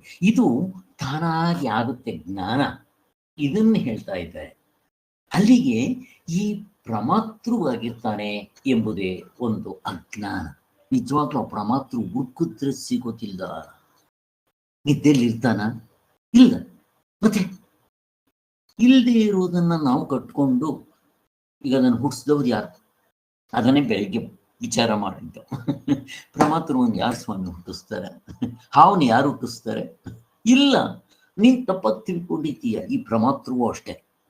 ಈ ಲೌಕಿಕ ವೈದಿಕ ಎಲ್ಲ ಪ್ರಮಾಣಗಳಿಗೂ ಈ ಪ್ರಮಾತೃವೇ ಆಧಾರ, ಪಿಬೆಟ್ಟಿದ್ದಂಗೆ. ಇವನ್ ಜ್ಞಾನ ಮಾಡ್ಕೊಳಕ್ಕೆ ಇವನೇ ಆಧಾರ. ಲೌಕಿಕ ವೈದಿಕ ಪಾರಮಾರ್ಥಿಕ 3ಕ್ಕೂ ಇವನೇ ಪಿಬೆಟ್. ಪಿಬೆಟ್ ಅಂದ್ರೆ ಏನು? ಗೂಟ. ಏನು ಗೂಟ? ರಾಗಿ ಕಲ್ಲು ಕೆಳಗಡೆ ಇರುತ್ತೆ, ಮೇಲ್ಗಡೆ ಇರೋ ಕಲ್ಲಿಗೆ ಆ ಗೂಟ ಒಂದು ಹೊಡೆದ್ರೆ ಝೀ ಅಂತ ತಿರುಗಿಸ್ಬಿಡ್ಬೋದಲ್ಲ, ಹಾಗೆ. ಸೊ ಆ ಗೂಟ ಪಿಬೆಟ್. ಇವನ್ ನಿಜವಾಗ್ಲೂ ಇದ್ದಾನ? ಅದಕ್ಕೆ ನಿಮ್ಗೆ ಆ ಬೂದ್ಗುಂಬಳಕಾಯಿ ವ್ಯಾಪಾರ ಗಣೇಶ್ ದರ್ವಾಜ್ ಚೆನ್ನಾಗಿ ಜ್ಞಾಪಕ ಮಾಡಿಕೊಟ್ರಿ. ಮತ್ತು ನಾನು ಹೇಳಲ್ಲ, ಯಾರು ಗೊತ್ತಿಲ್ದಿದ್ರೆ ಹೇಳಿದ್ರೆ ಬೇಕಾದರೆ ಶಾರ್ಟ್ ಆಗಿ ಹೇಳ್ತೀನಿ, ಎಲ್ರಿಗೂ ಗೊತ್ತಿದೆ. ಇವನು ಡೂಪ್ಲಿಕೇಟ್ ಐ, ನಿಜವಾಗ್ಲೂ ಇಲ್ಲ. ಎಚ್ಚರದಲ್ಲಿರೋನು ಕನಸಿಗೆ ಬರೋಲ್ಲ, ಕನಸನೇನವನು ಎಚ್ಚರಕ್ಕೆ ಬರೋಲ್ಲ. ಇವರಿಬ್ಬರಲ್ಲಿ ಯಾವನು ನಿದ್ದೆಗೆ ಬರೋಕ್ಕಾಗಲ್ಲ. ಮತ್ತು ಇವನಿದ್ದಾನೆ ಅಂತ ಹೆಂಗೆ ಹೇಳ್ತೀರ? ಅಂಥವನು. ಅದಕ್ಕೋಸ್ಕರನೇ ಅದೊಂದು. ಇನ್ನು ನಮ್ಮ ಇವರು ಹೇಳ್ದಂಗೆ ಯಾರು ರಮಣ ಮಹರ್ಷಿಗಳು ಯಾರೋ ಹೇಳಿದ್ದು ಕತೆ ಅಂತಾರೆ, ಯಾರಾದರೂ ಆಗಲಿ, ಅದು ಇಂಪಾರ್ಟೆಂಟ್ ನಮಗೆ ತತ್ವ. ಒಬ್ಬ ಹೆಣ್ಣು ಕಡೆಗೂ ಸೇರಲ್ಲ, ಗಂಡು ಕಡೆಗೂ ಸೇರಲ್ಲ, ಆರಾಮಾಗಿ ಓಡಾಡ್ಕೊಂಡು ಸೋಂಬೇರಿ. ಮದುವೆ ಎಲ್ಲಾದರೂ ಆದರೆ ಬಂದ್ಬಿಟ್ಟಿದ್ದೆ, ಹೆಣ್ಣು ಕಡೆಯವ್ರ ಹತ್ರ ಹೋಗಿದ್ದೆ, ನಾವು ಗಂಡು ಕಡೆಯವರು ಅಂತ ಹೇಳೋದು, ಮಜಾ ಮಾಡ್ಕೊಂಡಿರೋದು. ಈ ಕಡೆ ಬರೋದು, ನಾನು ಆ ಕಡೆಯವರು ಅಂತ ಹೇಳೋದು, ಅವರು ಹೆದರಿಸ್ಕೊಂಡು ಮಜಾ ಮಾಡ್ಕೊಂಡ್ರು. ಕೊನೆಗೆ ಇಬ್ಬರು ಸೇರಿ ಅವರು ವಿಚಾರ ಮಾಡಕ್ಕೆ ಹೋದ್ರೆ, ಯಾರೋ ನಿಮ್ಮ ಕಡೆಯವ್ರು ತೊಂದರೆ ಕೊಡ್ತಾ ಇದ್ದಾರೆ, ನಿಮ್ಮ ಕಡೆಯವ್ರು ಇಬ್ರು ಮಾತಾಡ್ಕೊಂಡು ಹುಡ್ಕಕ್ಕೆ ಹೋದಾಗೆ ಪತ್ತೆ ಇಲ್ಲ, ಅವ್ನಿಗೆ ಗೊತ್ತಾಗೋಯ್ತು. ಹೀಗಿದೆ ನೋಡ್ರಿ. ಹಂಗೆ ಈ ಪ್ರಮಾತೃತ್ವ ಡೂಪ್ಲಿಕೇಟ್ ಐ, ನಾನು ಅನ್ನೋನು ನಿಜವಾಗ್ಲೂ ಇಲ್ಲ. ಇಷ್ಟೇನಪ್ಪ. ಈಗ ಅದು ನಿಜ ಅಂತ ನಾನು ಮಾಡ್ಕೊಂಡಿರೋದ್ರಿಂದಲೇ ಇಷ್ಟೆಲ್ಲ ಸಂಸಾರ ಮುಗಿದು ಹುಟ್ಟೋದು, ಸಾಯೋದು, ಮತ್ತೆ ಈ ಲೌಕಿಕ ವೈದಿಕ ಪಾರಮಾರ್ಥಿಕ ಎಲ್ಲ ಶುರುವಾಯ್ತು ನೋಡ್ರಿ. ರಾಮಾಯಣ ಹುಟ್ಟು ಸಾವು ಎಲ್ಲ ಅದನ್ನು ಹೇಳ್ತಾ ಇದ್ದಾರೆ. ಹಾ, ಈ ಪ್ರತ್ಯಗಾತ್ಮ, ಪ್ರತ್ಯಗಾತ್ಮನಂತಂದ್ರೆ ಯಾರು? ಒಳಗಡೆ ಇರೋ ಆತ್ಮ, ನನ್ನ ನಿಜವಾದ ಸ್ವರೂಪ. ಪ್ರಮಾತೃ ಇವನ್ ಡೂಪ್ಲಿಕೇಟ್ ಐ. ಈ ಪ್ರಮಾತೃ ಅಥವಾ ಡೂಪ್ಲಿಕೇಟ್ ಐ ಅನ್ನೋದೇ ಒಂದು ಅಜ್ಞಾನ. ಇಲ್ಲ ಅವನು, ಅದು ಪ್ರತ್ಯೇಕಾತ್ಮನ ನಿಜವಾದ ಸ್ವರೂಪ. ಅಲ್ಲಿರೋದು ಹಗ್ಗವೇ, ತಪ್ಪಾಗಿ ಹಾವು ಅಂತ ತಿಳ್ಕೊಂಡಿದ್ದೀನಿ ಅಷ್ಟೇ. ಹೇಗಿದೆ ನೋಡಿ, ಒಡವೆ ಅಲ್ಲ ಇಂಪಾರ್ಟೆಂಟ್, ಚಿನ್ನ. ನಾನು ಒಡವೆ ಸತ್ಯ, ಚಿನ್ನ ಸತ್ಯ ಇಲ್ಲ, ಗೊತ್ತಿಲ್ಲ ನನಗೆ. ಹಾಗೆ ನಮ್ಮ ನಿಜವಾದ ಸ್ವರೂಪ, ನಾನೂನ್ನಕ್ಕೆ ಯೋಗ್ಯವಾಗಿರೋ ವಸ್ತು, ಅದು ಗಾಢ ನಿದ್ರೆಯಲ್ಲಿ ನಾವು ತುಂಬಾ ನೋಡ್ಕೊಂಡಿದ್ದೀವಿ. ಇದು ಬೇಸ್ಮೆಂಟ್. ಅಲ್ಲಿ ಏನಾಯ್ತು, ಇರೋದು ಪ್ರತ್ಯಗಾತ್ಮ ಅಂದ್ರೆ ರಿಯಲ್ ಐ, ಆತ್ಮನು, ಬ್ರಹ್ಮ, ಓಂಕಾರ, ನೀವೇನ್ ಕರೀತೀರ ಕರಿ, ನನ್ನ ನಿಜವಾದ ಸ್ವರೂಪ. ಈಗೇನ್ ಮಾಡಿದ್ವಿ, ತಪ್ಪಾಗಿ ಈ ಪ್ರಮಾತೃ ಅಥವಾ ಈ ಶರೀರವನ್ನು ನಾನು ಅನ್ಕೊಂಡ್ವಿ. ನಿಜವಾಗ್ಲೂ ಇರೋದು ಹಗ್ಗ, ತಪ್ಪಾಗಿ ಹಾವು ಅಂತ ತಿಳ್ಕೊಂಡ್ವಿ. ಹಾಗೆ ಇರೋದು ಪರಮಾತ್ಮ, ತಪ್ಪಾಗಿ ಈ ಜುಜ್ಬಿ ಐ, ಈ ಮುಷ್ಡೆ ಮೋರೆ ನಾನು ಅನ್ಕೊಂಡೆ. ಬಂತು ರೋಗ. ಏನ್ ರೋಗ? ಭವರೋಗ. ಅದನ್ನು ಹೇಳ್ತಾ ಇದ್ದಾರೆ ಇಲ್ಲಿ. ಇದನ್ನ ಅಜ್ಞಾನ, ರಾಂಗ್ ನಾಲೆಡ್ಜ್ ಅಂತ ಹೇಳ್ತಾ ಇದ್ದಾರೆ. ಇದಕ್ಕಿನ್ನೂ ಒಂದು ಅನುಭವದ ಮಾತು ಬೇಕಾ? ಗಾಢ ನಿದ್ರೆಯಲ್ಲಿ ನಾವೇನಾಗಿರ್ತೀವಪ್ಪ, ಆತ್ಮ ಮಾತ್ರ ಇರ್ತೀವಿ, ಪ್ರತ್ಯೇಕಾತ್ಮ. ಎದ್ದಿದ ತಕ್ಷಣ ಒರಿಜಿನಲ್ ಐ, ಡೂಪ್ಲಿಕೇಟ್ ಐ ಕಲಬೆರಕೆ ಆಗುತ್ತೆ. ಅಥವಾ ಬ್ರಹ್ಮಸತ್ಯ, ಜಗತ್ತು ಮಿಥ್ಯ. ಅಥವಾ ಒರಿಜಿನಲ್ ಐ, ಡೂಪ್ಲಿಕೇಟ್ ಐ. ಅಥವಾ 13ನೇ ಅಧ್ಯಾಯದಲ್ಲಿ ಹೇಳೋ ಹಾಗೆ ಕ್ಷೇತ್ರಜ್ಞ, ಕ್ಷೇತ್ರ. ಎಷ್ಟು ಏನ್ ಬೇಕಾದ್ರೂ ಹೇಳು, ಕಲಬೆರಕೆ ಆಗ್ಬಿಟ್ಟಿದೆ ಅಷ್ಟೆ. ಯಾವಾಗ ಕಲಬೆರಕೆ ಆಯ್ತು, ನಾನು ಈ ನಿಜವಾಗ್ಲೂ ಇಲ್ಲದೆ ಇರೋದನ್ನ ನಾನು ಅಂತ ಅನ್ಕೊಳಕ್ ಶುರು ಮಾಡಿದೆ. ಅದನ್ನ ಪ್ರಮಾತೃ, ಡೂಪ್ಲಿಕೇಟ್ ಐ ಅಂತೀವಿ. ಯಾವಾಗ ಅವನಾಯ್ತು, ಅವನಲ್ಲಿ ಇರುವಂತ ಇನ್ಸ್ಟ್ರೂಮೆಂಟ್ಸ್ನ ಉಪಯೋಗಿಸ್ಕೊಂಡು ಹೊರಗಡೆ ಇರೋ ವಸ್ತುಗಳನ್ನ ಜ್ಞಾನ ಮಾಡ್ಕೊತ ಇದ್ದಾನೆ. ಇಷ್ಟೇ ಸ್ವಾಮಿ. ಇದನ್ನೇ ತ್ರಿಪುಟಿ, ಮುಕ್ಕುಪ್ಪೆ, ವ್ಯವಹಾರ, ದೃಶ್ಯ ಪ್ರಪಂಚದಲ್ಲಿ. ಸೊ ಅಲ್ಲಿಗೆ ಅಜ್ಞಾನ ಆಗಿದೆ. ಮತ್ತೆ ಯಾವಾಗ, ಎಲ್ಲಿ, ಯಾತಕ್ಕೆ ಸ್ವಾಮಿಗಳದನ್ನ ಕ್ಲೀನಾಗಿ ಹೇಳ್ತಾರೆ, ಅದು ನೋಡೋಣ ಅಲ್ಲಿ ಬಂದಾಗ. ಒಟ್ಟಿನಲ್ಲಿ ಅಜ್ಞಾನ, ರಾಂಗ್ ನಾಲೆಡ್ಜ್.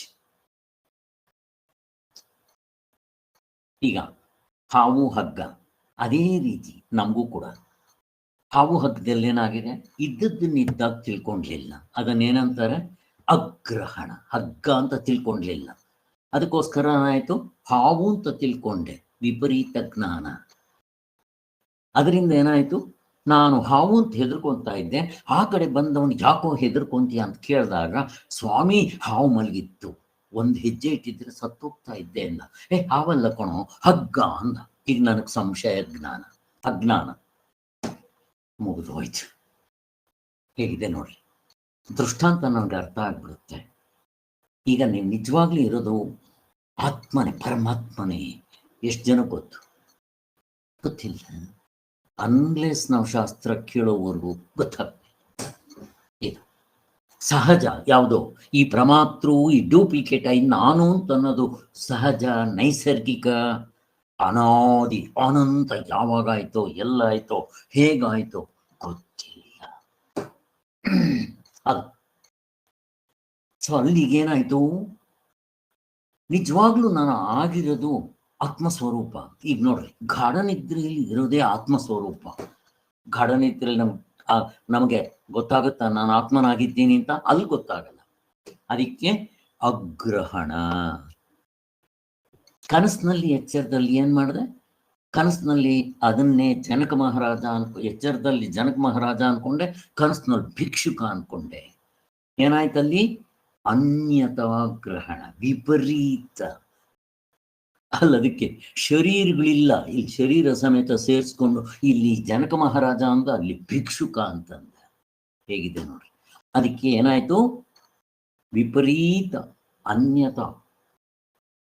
ಕೊನೆಗೆ ನಾನು ಗುರುಗಳ ಹತ್ರ ಹೋದಾಗ ತತ್ವಮಸಿ ನೀನೇ ಅದಾಗಿದ್ಯಾ ಕಣೋ ಅಂತಂದ. ನನಗೆ ಸಂಶಯ ಬಂತೆ. ನಾನು ಹುಟ್ಟಿ ಬೆಳೆದು ಸಾಯೋನು, ಇವ್ರು ಹೇಳಿದ್ರೆ ಅವನು ಸಾಯೋನಲ್ಲ, ಹುಟ್ಟೋನಲ್ಲ, ಆನಂದ ಸ್ವರೂಪ ಅಂತಾರೆ. ನನ್ನ ಡಿಕ್ಷನರಿ ದುಃಖವೇ ದುಃಖ ಅದಯ. ಆ ಡಿಕ್ಷನರಿಲಿ ಹುಡುಕಿದ್ರೆ ಸಿಗೋಲ್ಲ ಆನಂದವೇ ಆನಂದ, ಅಲ್ಲಿ ದುಃಖದ ಅಡ್ರೆಸ್ ಇಲ್ಲ. ಎಷ್ಟು ವ್ಯತ್ಯಾಸ ಇದೆ. ಅದೇಂಗ್ ಸ್ವಾಮಿ ಸಂಶಯ. ಇದಾಗ್ತಾ ಇದೆ, ಗೊತ್ತಾಯ್ತಲ್ವಾ? ಅದನ್ನು ಹೇಳ್ತಾ ಇದ್ದಾರೆ.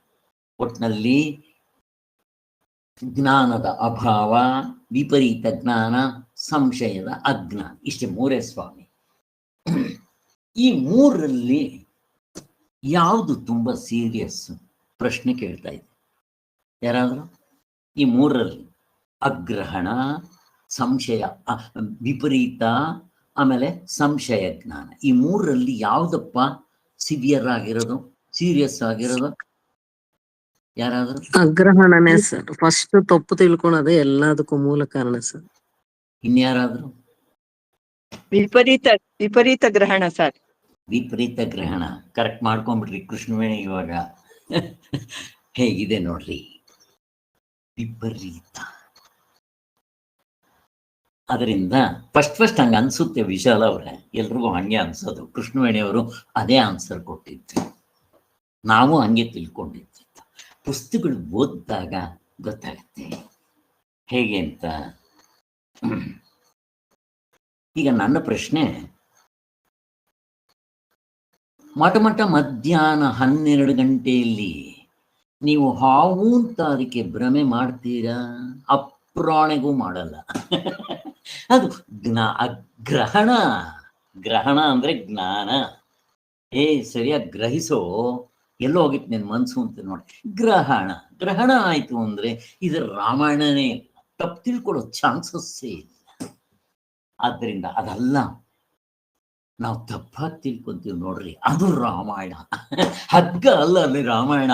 ಇವನು ಹಾವು ಅಂತ ಬೇರೆ ತಿಳ್ಕೊಂತಾನಲ್ಲ, ಬಂತು ರೋಗ, ಕಚ್ಚುತ್ತೆ, ಎಡೆ ಎತ್ತುತ್ತಾ ಇದೆ, 2 ಹಲ್ಲಿದೆ, ನಾನು ಹುಟ್ಟಿದ್ದೀನಿ, ಅಯ್ಯೋ ನಾನು ಹಿಂದೆ ಪಾಪ ಮಾಡಿದ್ದೀನಿ, ಅಯ್ಯೋ ಬೆಳಿತೀನಿ, ಮಕ್ಕಳಾಗ್ತಾರೆ, ಸಾಯ್ತೀನಿ, ಸೈಕಲ್.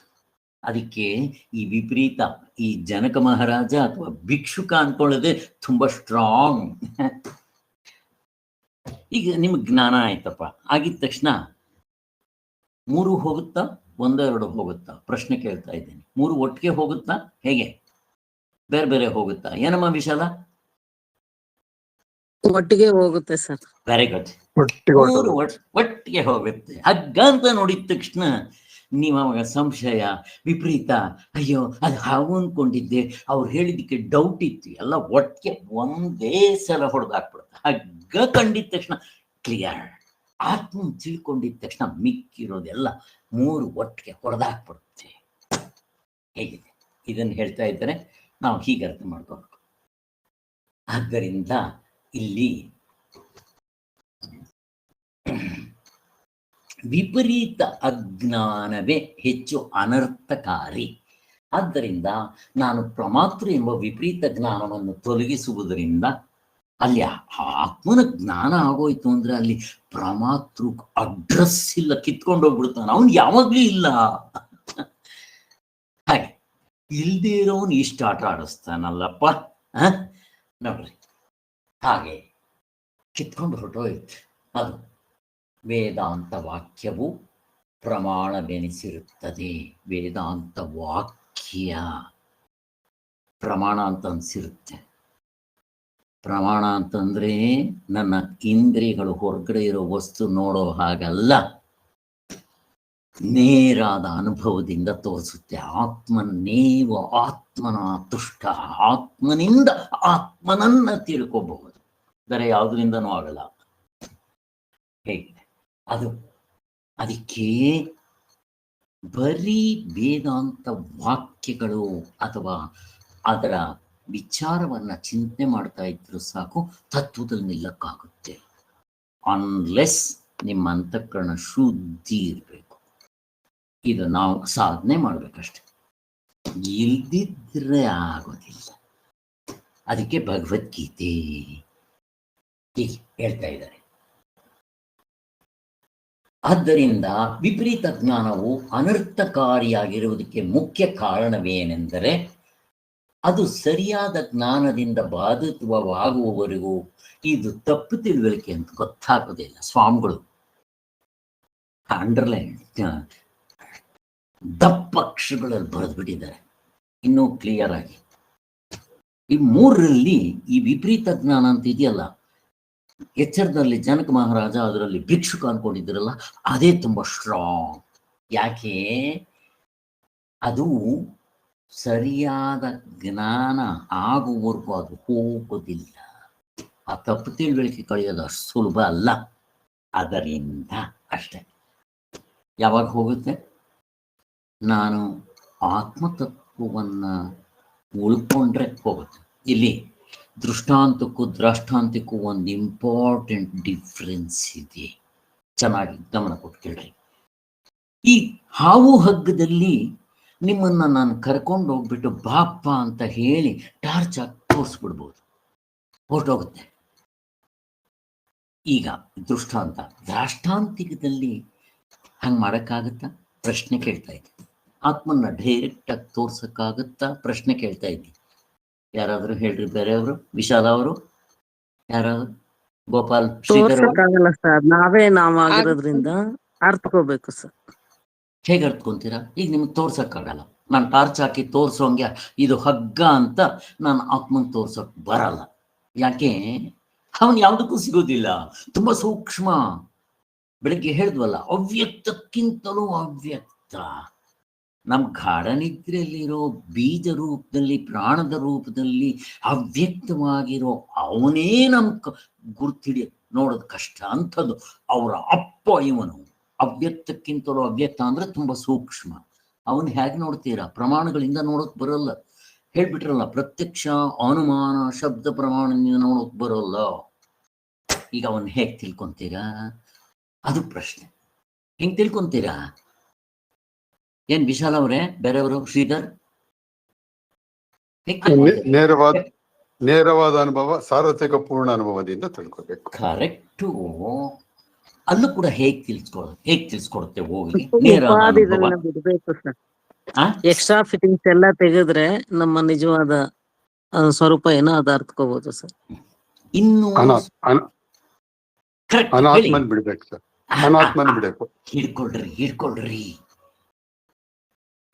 ಅನಾತ್ಮವನ್ ಬಿಟ್ರೆ ಆತ್ಮನಾಗಿರ್ತೀವಿ. ಮಾಡ್ಬೇಕಾಗಿರೋದು ಇಷ್ಟೇ. ಹಗ್ಗನ್ ತೋರಿಸ್ದಂಗೆ ನಿಮ್ಗೆ ಟಾರ್ಚ್ ಹಾಕಿ ಅಂತ ತೋರ್ಸಕ್ ಅಪ್ರಾಣೆಗೂ ಬರೋಲ್ಲ. ಮತ್ತೇನ್ ಮಾಡ್ಬೇಕು? ಇರೋದ್ ಬ್ರಹ್ಮ ಒಂದೇ, ಅದ್ವೈತ ಫಿಲಾಸಫಿ. ನೀವು ಯಾವುದು ಅಲ್ಲವೋ ಅದನ್ನ ಬಿಟ್ರೆ, ದೃಷ್ಟಾಂತಕ್ಕೆ ವ್ಯತ್ಯಾಸ ಇದೆ. ಅದಕ್ಕೆ ಹೇಳಿದ್ದು ಅನಾತ್ಮವನ್ನ ಬಿಟ್ರೆ ಆತ್ಮನಾಗಿರ್ತೀರ. ನೀವು ಆತ್ಮ ತಂದು ಕೊಡ್ಬೇಕಾಗಿಲ್ಲ. ನೆಕ್ಲಿಸ್ ಇದೆ, ಜ್ಞಾಪಕಂ ಮಾತ್ರ. ಆದ್ದರಿಂದ ಅದನ್ನು ತಂದು ಇಡಬೇಕಾಗಿಲ್ಲ. ಆದ್ದರಿಂದ ಇಲ್ಲೇನ್ ಮಾಡ್ಬೇಕು? ಆತ್ಮನ್ನ ತಿಳ್ಕೊಳ್ಳೋದು ಅಂತಂದ್ರೆ ಆತ್ಮನಾಗಿ ಉಳ್ಕೊಳ್ಳೋದು. ಸರಿ, ಆತ್ಮನಾಗಿ ಉಳ್ಕೋಬೇಕಾದ್ರೆ ಏನ್ ಮಾಡ್ಬೇಕು? ಪ್ರಮಾಣಗಳಿಂದ ನೋಡ್ಬೇಕೇನೋ? ಪ್ರತ್ಯಕ್ಷ ಅನುಮಾನ ಶಬ್ದ. ಮತ್ತೇನ್ ಮಾಡ್ಬೇಕು? ಅನಾತ್ಮವನ್ನ ಬಿಟ್ರೆ ಆತ್ಮನಾಗಿರ್ತೀವಿ. ಮುಗ್ದೋಯ್ತು. ಆತ್ಮನ್ ತಿಳ್ಕೊಳ್ಳೋದು ಅಂತಂದ್ರೆ ಆತ್ಮನಾಗಿ ಉಳ್ಕೊಳ್ಳೋದು. ಆತ್ಮನಾಗಿ ಉಳ್ಕೊಳ್ಳೋದು ಅಂದ್ರೆ ಅನಾತ್ಮದಲ್ಲಿರುವ ಅಟ್ಯಾಚ್ಮೆಂಟ್, ತಾದಿ ಆತ್ಮವನ್ನ ಬಿಟ್ರೆ ಆತ್ಮನಾಗೇ ಇರ್ತೀವಿ. ಇದಕ್ಕೆ ದೃಷ್ಟಾಂತ ಯಾರಾದ್ರು? ಎಕ್ಸಾಂಪಲ್ ಇದಕ್ಕೆ, ಅನಾತ್ಮವನ್ನ ಬಿಟ್ರೆ ಆತ್ಮನಾಗಿ ಇರ್ತೀವಿ ಅನ್ನೋದಕ್ಕೆ ಯಾರಾದ್ರು ಏನ್ ತಿಳಿಸ್ತೀರ? ಹೆಂಗ್ ನೋಡ್ಕೊ? ಇದಕ್ಕೊಂದು ದೃಷ್ಟಾಂತ ಕೊಡ್ರಿ ಯಾರಾದ್ರು, ಬೇಗ. ಮುಗಿದೋಯ್ತು. ನಿದ್ದೆಯಲ್ಲಿ ಅನಾತ್ಮವನ್ನೆಲ್ಲ ಬಿಟ್ಟಿರ್ತೀವಿ. ದೇವರು ಕೊಟ್ಟಿರೋ ಸ್ಥಿತಿ ಸ್ಯಾಂಪಲ್, ಸಹಜ. ಹಾಗೆ ಎಚ್ಚರದಲ್ಲಿ ಇದ್ಬಿಡ್ರಪ್ಪ. ಮುಗಿದೋಯ್ತು. ಎಚ್ಚರದಲ್ಲಿ ಹಂಗೆ ಮಾಡ್ಬಿಡ್ರಿ. ಮತ್ತೆ ನಿದ್ದೆ ಮಾಡಬಾರ್ದು, ಸಮಾಧಿಗೆ ಹೋಗ್ಬಾರ್ದು. ಎರಡು ಬಿಟ್ಟು ಮಾಡ್ರಿ. ಇಲ್ಲೂ ಅಷ್ಟೇ, ಅನಾತ್ಮವನ್ನು ಬಿಡ್ರಿ, ಆತ್ಮನಾಗಿರ್ತೀರ. ಎಷ್ಟು ತಿರ್ಬೇಕು ಸ್ವಾಮಿ? ನಾವು ಹಿಂಗೆ ಭಗವತ್ಪಾದನ ಕೇಳಿದ್ವಿ. 1 ಸೆಕೆಂಡ್ ಬಿಟ್ರಪ್ಪ ಸಾಕು. ಎಷ್ಟೊತ್ತಿರ್ಬೇಕು ಆತ್ಮನಲ್ಲಿ? ಹಗ್ಗ ನೋಡೋದಕ್ಕೆ ಎಷ್ಟೊತ್ತಾಗ್ಬೇಕು ಸ್ವಾಮಿ? ಸ್ವಾಮಿ ಒಂದ್ ಅರ್ಧ ಗಂಟೆ ನೋಡ್ತೀನಿ ತಾಳಿ ಸ್ವಾಮಿ. ನಬ್ಬರಲ್ವಾ? ನಾವು ದೃಷ್ಟಾಂತಗಳ ಮೇಲೆ ಕಾಡ್ಬೇಕು. ಭಗವತ್ಪಾದರು ಯಾವಾಗ್ಲೂ ಹೇಳ್ತಾ ಇದ್ರು, ಈಗೇನು ಅಷ್ಟು ಸಾಧನೆನೂ ಮಾಡ್ಬೇಕಾಗಿಲ್ಲ ಅಂತ. ಅವ್ರ ತತ್ವದಲ್ಲಿ ನಿಂತ ಮೇಲೆ ಬರೋದು ಸುಲಭ. ಅವ್ರು ಹೇಳ್ತಾ ಇದ್ರು, ಒಂದು ಕಡೆ ಸ್ವಚ್ಛವಾಗಿ ಕೂತ್ಕೊಳ್ರಿ, ನಿಶ್ಶಬ್ದವಾಗಿ ಕೂತ್ಕೊಂಡಿದ್ದೆ, ಏನು ಮಾಡಕ್ ಹೋಗ್ಬೇಡ್ರಿ, ಸುಮ್ಮನೆ ಇರೋದಕ್ಕೆ ಪ್ರಯತ್ನ ಮಾಡ್ರಿ.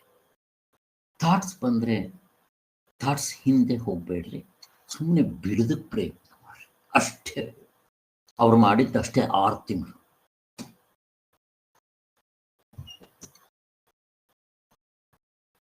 ಹೀಗೆ ನಾವು ಈ ಸ್ವಾಮಿಗಳ ಪುಸ್ತಕಗಳು ಓದ್ತಾ ಇದ್ರೆ ನನಗೆ ಹಾಗೆಯೇ ಆಗದಿಕ್ಕೆ ಅನ್ನಿಸ್ತದೆ.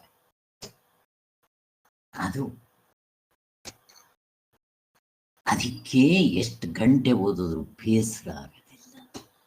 ಇಷ್ಟೇ ಸ್ವಾಮಿ, ಮುಗಿದೋಯ್ತು.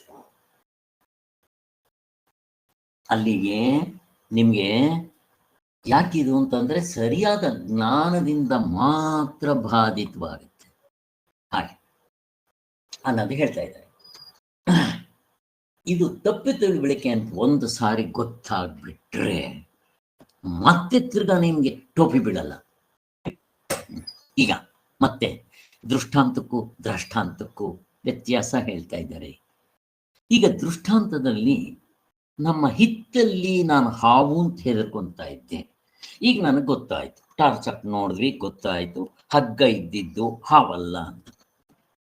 ಮತ್ ಬೇರೆ ಕಡೆ ತಿರ್ಗಾ ನಾನು ಆ ಟೋಪಿ ಬೀಳಲ್ವಾ ಪ್ರಶ್ನೆ ಕೇಳ್ತಾ ಇದ್ದೆ. ಬೀಳ್ತೇನೆ ಅಲ್ವ? ಯಾರಾದ್ರು ಹಲೋ ಹಲೋ ಕೇಳಿಸ್ತಾ ಇದೆಯಾ? ಜ್ಞಾನ ಆದ್ಮೇಲಿಂದ ಏನಾಗಲ್ಲ ಸರ್, ಟೋಪಿ ಏನ್ ಬೀಳೋದಿಲ್ಲ ಸರ್. ನನ್ನ ಪ್ರಶ್ನೆ ಅದಲ್ಲ, ಹಗ್ಗದ ವಿಚಾರದಲ್ಲಿ ಕೇಳ್ತಾ ಇರೋದು. ಹಗ್ಗದ ವಿಚಾರದಲ್ಲಿ ನಮ್ಮ ಹಿತ್ತಲ್ಲಿ ನಾನು ಹೆದರ್ಕೊಂಡಿದ್ದೆ, ಹಗ್ಗ ಅಂತ ಗೊತ್ತಾಯ್ತು. ಇನ್ನು ಅಲ್ಲೇನು ಹಾವಿಂದು ನನಗೇನು ಭಯ ಇರಲ್ಲ, ಗೊತ್ತಾಗೋಯ್ತು ಹಗ್ಗನೇ ಇರೋದಲ್ಲಿ. ಈಗ ಮತ್ತೆ ನನಗೆ ಬೇರೆ ಕಡೆ ಇದ್ರ ಭಯ ಎಲ್ಲಾದ್ರೂ ಆಗೋ ಸಾಧ್ಯತೆ ಇದೆಯಾ ಪ್ರಶ್ನೆ ಅಷ್ಟೇ. ಹಗ್ಗ ಅಂತ ಗೊತ್ತಾದ್ಮೇಲೆ ಮತ್ತೆ ಭಯ ಇರಲ್ಲ ಸರ್. ಆಗುತ್ತೆ ಸರ್, ನೀವು ಅರ್ಥ ಆಗುತ್ತೆ. ಮಾಡಿ, ನೀವು ಬೇರೆ ಕಡೆ ಆಗುತ್ತೆ, ಬೇರೆ ಕಡೆ ಆಗುತ್ತೆ. ಗುಡ್, ಬೇರೆ ಕಡೆ ಆಗುತ್ತೆ. ನನ್ನ ಹಿತ್ಲೆಲ್ಲ ಆಗದೆ ಇರ್ಬೋದು, ಯಾಕೆ ನನ್ಗೊಂದ್ಸಾರಿ ಹಗ್ಗ ಇದೆ ಅಂತ ಗೊತ್ತಾಗೋಯ್ತು, ಅಲ್ಲ ಹಗ್ಗ ಇದ್ದೇ ಇರುತ್ತಲ್ಲಿ. ಅದರಿಂದ ನನ್ಗೆ ಗೊತ್ತಾಗ್ಬಿಟ್ರೆ ಮತ್ತೆ ನಾನು ಹಗ್ಗ ಕಂಡ್ರು ಅದು ನನಗೆ ಡೌಟ್ ಬರಲ್ಲ, ಅಲ್ಲಿ ಹಗ್ಗ ಇರೋದು ಅಂತ ಗೊತ್ತಿರುತ್ತೆ. ಬಟ್ ನೀವು ಬೇರೆ ಕಡೆ ಹೋದಾಗ ಅದೇ ತರ ನಸುಗತ್ಲೆ ಇದ್ದು ಅಲ್ಲಿ ಇನ್ನೇನಾದ್ರೂ ಹಗ್ಗದ ತರ ಬೇರೆ ಏನೋ ಬಿದ್ದಿದ್ರೆ ತಿರ್ಗಾ ನೀವು ಅಲ್ಲಿ ಟೋಪಿ ಬೀಳ್ತೀರಾ. ಹೀಗೆ ಈಗ ಆತ್ಮತತ್ವದಲ್ಲಿ ಒಂದು ಸಾರಿ ನೀವು ಜ್ಞಾನ ಆದ್ಮೇಲೆ ತಿರ್ಗಾ ಟೋಪಿ ಬೀಳೋ ಚಾನ್ಸಸ್ ಉಂಟಾ ಪ್ರಶ್ನೆ ಕೇಳ್ತಾ ಇದ್ದೀನಿ. ಅದು ನನ್ನ ಪ್ರಶ್ನೆ. ಇಂಪಾರ್ಟೆಂಟ್. ಇವಾಗ ಹೇಳಿದ್ದು ಆ ಅರ್ಥದಲ್ಲೇ ಸರ್ ನಾವು. ಏನಮ್ಮ ವಿಶಾಲ್ ಅವರ? ಈಗ ಹೇಳಿದ್ದು ಹಗ್ಗ ನೋಡಿದಾದ್ಮೇಲಿಂದ ಮತ್ತೆ ಅದ್ರದ್ದು ಭ್ರಮೆ ಇರಲ್ಲ ಅನ್ನೋದು ಈ ಪಾರಮಾರ್ಥಿಕ ದೃಷ್ಟಿನಲ್ಲೇ ಸರ್ ಹೇಳಿದ್ದು. ಒಂದ್ಸರಿ ಜ್ಞಾನ ಆದ್ಮೇಲಿಂದ ಅದು ಹಗ್ಗ ಅಂತ ತಿಳ್ಕೊಂತೇವೆ ಹೊತ್ತು ಹಾವಲ್ಲ ಅನ್ನೋದು ಮನವರಿಕೆ ಆಗಿರುತ್ತೆ ಅಂತಾನೆ ಸರ್ ಹೇಳಿದ್ದು. ಕರೆಕ್ಟ್ ಅಮ್ಮ. ನಿಮಗ್ ಬೇರೆ ಕಡೆ ತಿರ್ಗಾ ಟೋಪಿ ಬೀಳಲ್ವಾ? ಅದೇ ಅದು ಲೌಕಿಕದಲ್ಲಿ ಸರ್. ಅದು ನಾನ್ ಲೌಕಿಕದಲ್ಲಿ ಹೇಳ್ತಾ ಇರೋದು. ಅಲ್ಲಿ ಬೀಳ್ತೀವಿ, 1 ಸಲ ಅಲ್ಲ 100 ಸಲ ಬೀಳ್ಬಹುದು.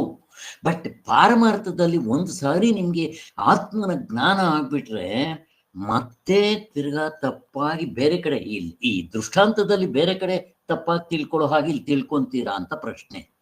ಇಲ್ಲ ಸರ್, ಅಷ್ಟೇ ಇಲ್ಲ. ಕರೆಕ್ಟ್. ಯಾಕೆ ಪ್ರಶ್ನೆ? ಯಾಕೆ? Correct answer. ಅದಕ್ಕೆ ಒಂದೇ ಅದ್ವೈತ, ಕರೆಕ್ಟ್. ಇರೋದು ಒಂದೇ ಅದ್ವೈತ, ಇರೋದು ಒಂದೇ. ಎರಡೆಲ್ಲಿದೆ ನಿಮ್ಗೆ? ಜಾಗಗಳು, ಕಾಲ, ದೇಶ ಎಲ್ಲ ಬೇರೆ ಬೇರೆ ಇದೆ. ಕತ್ಲೆ ಅಲ್ಲಿ ಬೇರೆ ಥರನೂ ಆಗ್ಬೋದು. ಇಲ್ಲಿ ಯಾವುದು ಇಲ್ಲ, ಇರೋದು ಒಂದೇ ತತ್ವ. ಒಂದ್ಸಾರಿ ನಿಮಗೆ ಜ್ಞಾನ ಆದ್ಮೇಲೆ ಮತ್ತೆ ತಿಳ್ಕೊಬೇಕಾಗಿಲ್ಲ. ಅದಕ್ಕೋಸ್ಕರನೇ ಶಾಸ್ತ್ರದಲ್ಲಿ ಯಾವುದು ಒಂದನ್ನು ತಿಳಿದ್ರೆ ಎಲ್ಲವನ್ನೂ ತಿಳಿದಂಗಾಗುತ್ತೆ, ಯಾವುದು ಒಂದನ್ನು ಪಡೆದ್ರೆ ಎಲ್ಲವನ್ನೂ ಪಡೆದಂಗಾಗುತ್ತೆ, ಯಾವುದರ ಒಂದು ಆನಂದ ಅನುಭವಿಸಿದ್ರೆ ಮತ್ತೆ ಪ್ರಪಂಚದ ಎಲ್ಲವನ್ನೂ ಅನುಭವಿಸ್ದಂಗ ಆಗುತ್ತೆ ಅಂತ ಹೇಳೋದು ಇದಕ್ಕೋಸ್ಕರ. ವ್ಯತ್ಯಾಸ ಹೇಗೆ? ಅದಕ್ಕೆ ಮತ್ತೆ ಹುಟ್ಟು ಸಾವುಗಳಿಲ್ಲ, ಮತ್ತೆ ಪರ್ಮನೆಂಟ್ ಸೊಲ್ಯೂಷನ್, ಬೀಸೋದೊಂದಿಗೆ ತಪ್ಪಿಸ್ಕೊಳ್ಳೋದಿಲ್ಲ. ಇದನ್ನು ಹೇಳ್ತಾ ಇದ್ದಾರೆ. ಇಷ್ಟು ನೀವು ತಿಳ್ಕೊಡ್ರಿ ಸಾಕು. ಅಲ್ಲಿಗೆ ಈ ಕಾರಣದಿಂದ ನಾನು ಪ್ರಮಾತೃ ಎಂದು ತಿಳಿದುಕೊಂಡು ಜನರು ಸ್ವಭಾವದಿಂದ ವ್ಯವಹರಿಸ್ತಾ ಇರ್ತಾರೆ ಅಂತ ಶಂಕರಾಚಾರ್ಯರು ಹೇಳಿದ್ದಾರೆ. ಈ ಪ್ರಮಾತೃ ಅನ್ನೋದು ಕೂಡ ಸ್ವಭಾವ, ಪ್ರತಿಯೊಬ್ಬರಿಗೂ ಯಾರೇನು ಹೇಳ್ಕೊಡೋದು ಬೇಕಾಗಿಲ್ಲ. ಮಗುಗೂ ಕೂಡ ಇದು ನೈಸರ್ಗಿಕ, ಯಾವಾಗಾಯಿತು, ಎಲ್ಲ ಆಯಿತು, ಹೇಗಾಯಿತು ವಿ ಡೋಂಟ್ ನೋ. ಮತ್ತು ಅದು ಹುಡ್ಕೋಕ್ಕೂ ಹೋಗೋದಿಲ್ಲ ಅಂತ ಮೊನ್ನೆ ಎಲ್ಲ ಅದ್ರ ಬಗ್ಗೆ ಡಿಸ್ಕಷನ್ಸ್ ಮಾಡಿ ಹೇಳಿದ್ದು ಆಯಿತು. ಹೀಗೆ ಈ ತಿಳುವಳಿಕೆಯನ್ನ ಅವಿದ್ಯೆ ಅಂತ ವೇದಾಂತಿಗಳು ಕರೀತಾರೆ. ಯಾವುದು ಅವಿದ್ಯೆ ಅಂತಂದ್ರೆ ಅಗ್ರಹಣ, ಅನ್ಯತಾ ಗ್ರಹಣ, ಸಂಶಯ ಗ್ರಹಣ ಮುಗಿದು. ಈಗ ಈ ಮಿಥ್ಯಾಜ್ಞಾನವು ಏತಕ್ಕೆ ಯಾವಾಗಾಯಿತು? ಯಾಕೆಂದ್ರೆ ಈ ಎಲ್ಲ ಮೂರರಲ್ಲೂ ಮಿಥ್ಯಾಜ್ಞಾನವೇ ಸ್ಟ್ರಾಂಗ್. ಅದಕ್ಕೋಸ್ಕರ ಮಿಥ್ಯಾಜ್ಞಾನ ಯಾವಾಗಾಯಿತು, ಏತಕ್ಕಾಯಿತು, ಎಲ್ಲ ಆಯಿತು, ಹೇಗಾಯಿತು ಅಂತ ಪ್ರಶ್ನೆ ಜನರು ಆವಾಗವಾಗ ಕೇಳ್ತಾ ಇರ್ತಾರೆ. ಜನರು ಮಾತ್ರ ಅಲ್ಲ, ಈ ದರ್ಶನಕಾರರು ಮತ್ತೆ ಆ ದರ್ಶನಕಾರರು ಬಿಡ್ರಿ, ಆಮೇಲೆ ಬಂದಂಥ ಪಂಚಪಾರಿಕ ಭಾಮತಿಕಾರರು ಇದನ್ನ ಇಟ್ಕೊಂಡು ಬೇಸ್ಮೆಂಟ್ ಎತ್ತಪ್ ಮಾಡಿ ತತ್ವಕ್ಕೆ ಸಗಣಿ ಹಚ್ಚಿಬಿಟ್ಟಿದ್ದಾರೆ. ತತ್ವ ಹಸಿ ಅಂತಂದ್ರೆ ಅವರು ತತ್ವ ಮಸಿ, ತತ್ವಕ್ಕೆ ಮಸಿ ಹಚ್ಚಿಬಿಟ್ಟು ಗಬ್ ಮಾಡಿಟ್ಬಿಟ್ಟಿದ್ದಾರೆ. ಅದನ್ನ ಸ್ವಾಮಿಗಳು ಇಲ್ಲಿ ಬರ್ತಿರ್ತಾರೆ. ನೋಡೋಣ ಅದೇನು. ಅಲ್ಲಿಗೆ ಯಾಕೆ ಇದು ಪ್ರಶ್ನೆ ಬಂತು? ಆಚಾರ್ಯರು ಹೇಳಿರುವಂತೆ ಈ ಪ್ರಮಾತೃ ಅಂತ ಇದೆಯಲ್ಲ, ಈ ಪ್ರಮಾತೃ, ನಾನಿ ಶರೀರ, ಇದನ್ನೇ ಇದು ಸ್ವಾಭಾವಿಕ ಅಂತ ಶಂಕರಾಚಾರ್ಯರು ಅವಿದ್ಯೆಯು ಅಥವಾ ಅಜ್ಞಾನವು ಹೇಗೆ ಉಂಟಾಯ್ತು ಎಂಬ ಪ್ರಶ್ನೆಗೆ ಉತ್ತರನೇ ಹೇಳಿಲ್ಲ ಅಂತ ಬೇರೆಯವರು ಶಂಕರಾಚಾರ್ಯರ ಮೇಲೆ ಕಂಪ್ಲೇಂಟ್. ಎಂತ ಶಂಕರಾಚಾರ್ಯರೇ, ಅದು ಈ ಅವಿದ್ಯೆ ಯಾಕಾಯ್ತು, ಎಲ್ಲಾಯ್ತು, ಹೇಗಾಯ್ತು, ಇದ್ರ ಬಗ್ಗೆ ಬರದೇ ಇಲ್ಲ ಅಂತ ಶಂಕರಾಚಾರ್ಯರ ಮೇಲೆ ಕಂಪ್ಲೇಂಟು. ಶಂಕರಾಚಾರ್ಯರು ಏನು ಹೇಳ್ತಾರೆ ಅದ್ರ ಬಗ್ಗೆ ಅಂತಂದ್ರೆ, ಅಪ್ಪ ಫಸ್ಟ್ ಆಫ್ ಆಲ್ ಅದು ಸಹಜ, ನೈಸರ್ಗಿಕ, ಯಾವಾಗ ಎಲ್ಲಾಯ್ತು, ಏನ್ ಕತೆ, ಅದು ಆಗ್ಬಿಟ್ಟಿದೆಯೋ ಇಲ್ವೋ ಅನುಭವದಲ್ಲಿ ಆಗಿದೆ. ಈಗ ಅದನ್ನು ಕಟ್ಕೊಂಡು ಏನ್ ಮಾಡ್ಬೇಕು? ಅದಕ್ಕೊಂದು ದೃಷ್ಟಾಂತ ನಾನು ಯಾವಾಗ್ಲೂ ಕೊಡ್ತಾ ಇರ್ತೀನಿ. ಯಾವ್ದದು? ಯಾರಿಗಾದ್ರೂ ಗೊತ್ತಾಯ್ತಾ? ಯಾವ್ದದು? ನಾನು ಇವಾಗ ಹೇಳಿದ್ರೆ ಅದೃಷ್ಟ ಅಂತ ನಿಮ್ಗೆ ಇದಕ್ಕೆ ಆನ್ಸರ್ ಸಿಕ್ಬಿಡುತ್ತೆ. ನಾನು ಅದನ್ನೇ ಕ್ವಶನ್ನೇ ಕೇಳ್ತಾ ಇದ್ದೀನಿ ನಿಮ್ಗೆ. ಯಾವ್ದದು? ಯಾರಾದ್ರೂ ಬೇಗ. ಇವರು ಶ್ರೀಧರ್ ಇದ್ದಿದ್ರೆ ಹೇಳ್ಬಿಡ್ತಾ ಇದ್ರು. ಯಾರಾದ್ರೂ? ಕಷ್ಟ ಇದೆಯಾ? ಓಕೆ, ಕೃಷ್ಣವೇಣಿ ಹೋಗಿ. ಈಗ ಪ್ರಶ್ನೆ ಗೊತ್ತಾಗ್ಲಿಲ್ಲ ಸರ್. ಈಗ ಈ ರಾಂಗ್ ನಾಲೆಡ್ಜ್, ಈ ಶರೀರ ನಾನು ಅಂತನ್ನೋದು ಶಂಕರಾಚಾರ್ಯರು ಹೇಳೋದು ಸಹಜ, ನೈಸರ್ಗಿಕ. ಅವ್ರೇನ್ ಹೇಳ್ತಾರೆ? ಅಧ್ಯಾಸ ಅನ್ನೋದು ಸಹಜ, ನೈಸರ್ಗಿಕ, ಮತ್ತೆ ಅನಾದಿ, ಅನಂತ ಅಂತ ಹಿಂಗೆ ತಗೊಂಡು ಹೊಡೆದಾಕ್ಬಿಡ್ತಾರೆ. ಜನಗಳು ಏನ್ ಮಾಡ್ತಾರೆ? ಈ ಶಂಕರಾಚಾರ್ಯರು ಅದನ್ನ ನಮಗ್ ತಿಳಿಸ್ಕೊಡ್ಲಿಲ್ಲ ಅಂತ ಹೇಳ್ತಾ ಇರ್ತಾರೆ. ಅವ್ರು ಕೇಳೋದು, ಯಾಕೆ ತಿಳಿಸ್ಲಿಲ್ಲ ಇದ್ರ ಬಗ್ಗೆ ಅಂತ ಅವರು. ನಾನು ನಿಮ್ಮನ್ನು ಪ್ರಶ್ನೆ ಕೇಳ್ತೀನಿ. ಇವಾಗ ಅರ್ಥ ಆಯ್ತಾ? ಆಗಿಲ್ಲ. ನಾನು ಪ್ರಶ್ನೆ ಕೇಳ್ಬಿಡ್ತೀನಿ, ನೀವು ಉತ್ತರ ಕೊಡ್ತೀರಿ ಅಷ್ಟೇ. ನಾನು ಪ್ರಶ್ನೆ ಕೇಳೋ ಬದಲು ನಿಮ್ಗೂ ಪ್ರಶ್ನೆನೇ ಕೇಳ್ತಾ ಇದ್ದೀನಿ. ನೀವು ಪ್ರಶ್ನೆನೇ ಇಷ್ಟೊತ್ತು ಹೊಡೆದ್ಬಿಟ್ಟಿರ್ಬೇಕು. ಇರ್ಲಿ, ನಡ್ಕೊಂಡು ಹೋಗ್ತಾ ಇರ್ತೀರಾ, ಸಗಣಿ ತುಳಿತೀರಾ, ಏನ್ ಮಾಡ್ತೀರಿ ಸ್ವಾಮಿ? ಒಂದು ಕಡೆ ಕಾಲ್ ಮೇಲೆ ಕಾಲ್ ಹಾಕೊಂಡು ಇದು ಮನುಷ್ಯರ್ದ ಪ್ರಾಣಿದ ಯೋಚನೆ ಮಾಡ್ತೀರಾ ಸ್ವಾಮಿ? ಪ್ರಶ್ನೆ ಕೇಳ್ತಾ ಇದ್ದೀನಿ, ಮಾಡ್ತೀರಾ? ನನ್ನ ಪ್ರಶ್ನೆಗೆ ಉತ್ತರ ಕೊಡಿ ಚೆನ್ನಾಗಿ. ನೀವು ಯಾವನೂ ಮಾಡಲ್ಲ. ಯಾಕೆ ಹೇಳ್ರಿ? ನಾನು ಹಂಗ್ ಮಾಡಿದಷ್ಟು ನನಗೆ ಗೊಬ್ಬನ ಮತ್ತೇನ್ ಮಾಡ್ತೀವಿ, ತುಳಿದ್ವಿ, ಆಯ್ತು, ವಾಸನೆ ಬರ್ತಾ ಇದೆ ಗಬ್ಬನಾಥ, ಏನ್ ಮಾಡ್ತೀನಿ, ಇಮ್ಮಿಡಿಯೇಟ್ ಆಗಿ ನೀರಿದ್ರೆ ತೊಳ್ಕೊಂತೀನಿ, ಇಲ್ದ್ರೆ ಯಾರಾದ್ರೂ ಮನೆ ಇದ್ರೆ ನೀರ್ ಕೇಳಿ ತೊಳ್ಕೊಂತೀನಿ, ಇಲ್ದ್ರೆ ಪೇಪರ್ನಲ್ಲಿ ಒರೆಸ್ಕೊಂತೀನಿ, ಹುಲ್ಲಿದ್ರೆ ಒರೆಸ್ಕೊಂಡ ಕಡೆ ಬಿಸಾಕ್ಬಿಡ್ತೀನಿ. ಅದನ್ನ ಶಂಕರಾಚಾರ್ಯ ಹೇಳ್ತಾರೆ, ಸ್ವಾಮಿ ಹಾಗೂ ಇವಾಗ ತುಳಿಯೋವಾಗ ನಡ್ಕೊಂಡು ಹೋಗ್ತಾ ಇರ್ತೀವಿ, ಗೊತ್ತಿಲ್ಲ ಎಲ್ಲೋ ನೋಡ್ಕೊಂಡು ಹೋದೆ, ತುಳಿದ್ಬಿಟ್ಟೆ, ತುಳಿದಿದ್ದಾಗಿದೆಯೋ ಇಲ್ವೋ, ವಾಸನೆ ಬರ್ತಾ ಇರೋದು ಅನುಭವದಲ್ಲಿ ಇದೆಯೋ ಇಲ್ವೋ, ಈಗ ಅದನ್ನ ಯಾರ್ದು ಏನ ಇಲ್ಲಿ ಮನುಷ್ಯರಿಗೆ ಯಾಕೆ ಹೇತರು ಬಂದು ಇಲ್ಲಿ ಯಾವನವ್ರು ವಿಚಾರ ಮಾಡ್ತಾನ, ಅದಾದ್ಮೇಲೆ ಅದನ್ನ ಹೇಳ್ತಾ ಇದ್ದಾರೆ. ಇದನ್ನ ದೊಡ್ಡದಾಗಿ ಮಾಡಿಕೊಂಡು ಮಾಡ್ತಾ ಇದ್ದಾರೆ ಅಂತ ಹೇಳ್ತಾ ಇದ್ದಾರೆ. ಅದನ್ನು ಉತ್ತರ ಕೊಡ್ತಾ ಇದ್ದಾರೆ ಈ ಪ್ಯಾರಾನಲ್ಲಿ. ಅಷ್ಟೇನಪ್ಪ. ಅಧ್ಯಾಸ ಭಾಷೆ ಹೇಳಿದಾಗ ಸ್ವಾಮಿಗಳು ಶಂಕರಾಚಾರ್ಯರು ಹೇಳಿರೋದು ನೋಡ್ರಿ, ಈ ಅಧ್ಯಾಸ ಅಂತ ಅನ್ನೋದು ಯಾವಾಗ ಆಯ್ತು, ಎಲ್ಲ ಆಯ್ತು, ಹೇಗಾಯ್ತು, ಯಾಕಾಯ್ತು, ಇದು ಆಗೋಗ್ಬಿಟ್ಟಿದೆ, ಅನಾದಿ ಅನಂತ ನೈಸರ್ಗಿಕ ಸಹಜ ಅಂತಾನೆ ಬರೀತಾ ಇದ್ದಾರೆ, ಸ್ವಾಭಾವಿಕ ಅಂತ ಬರೆದಿದ್ದಾರೆ. ಇದ್ರ ಮೇಲೆ ಶಂಕರಾಚಾರ್ಯ ಮೇಲೆ ಕೆಲವರು ದೂರ ಮಾಡೋರಿದ್ದಾರೆ ಹೇಳ್ತಾ ಇರೋದು.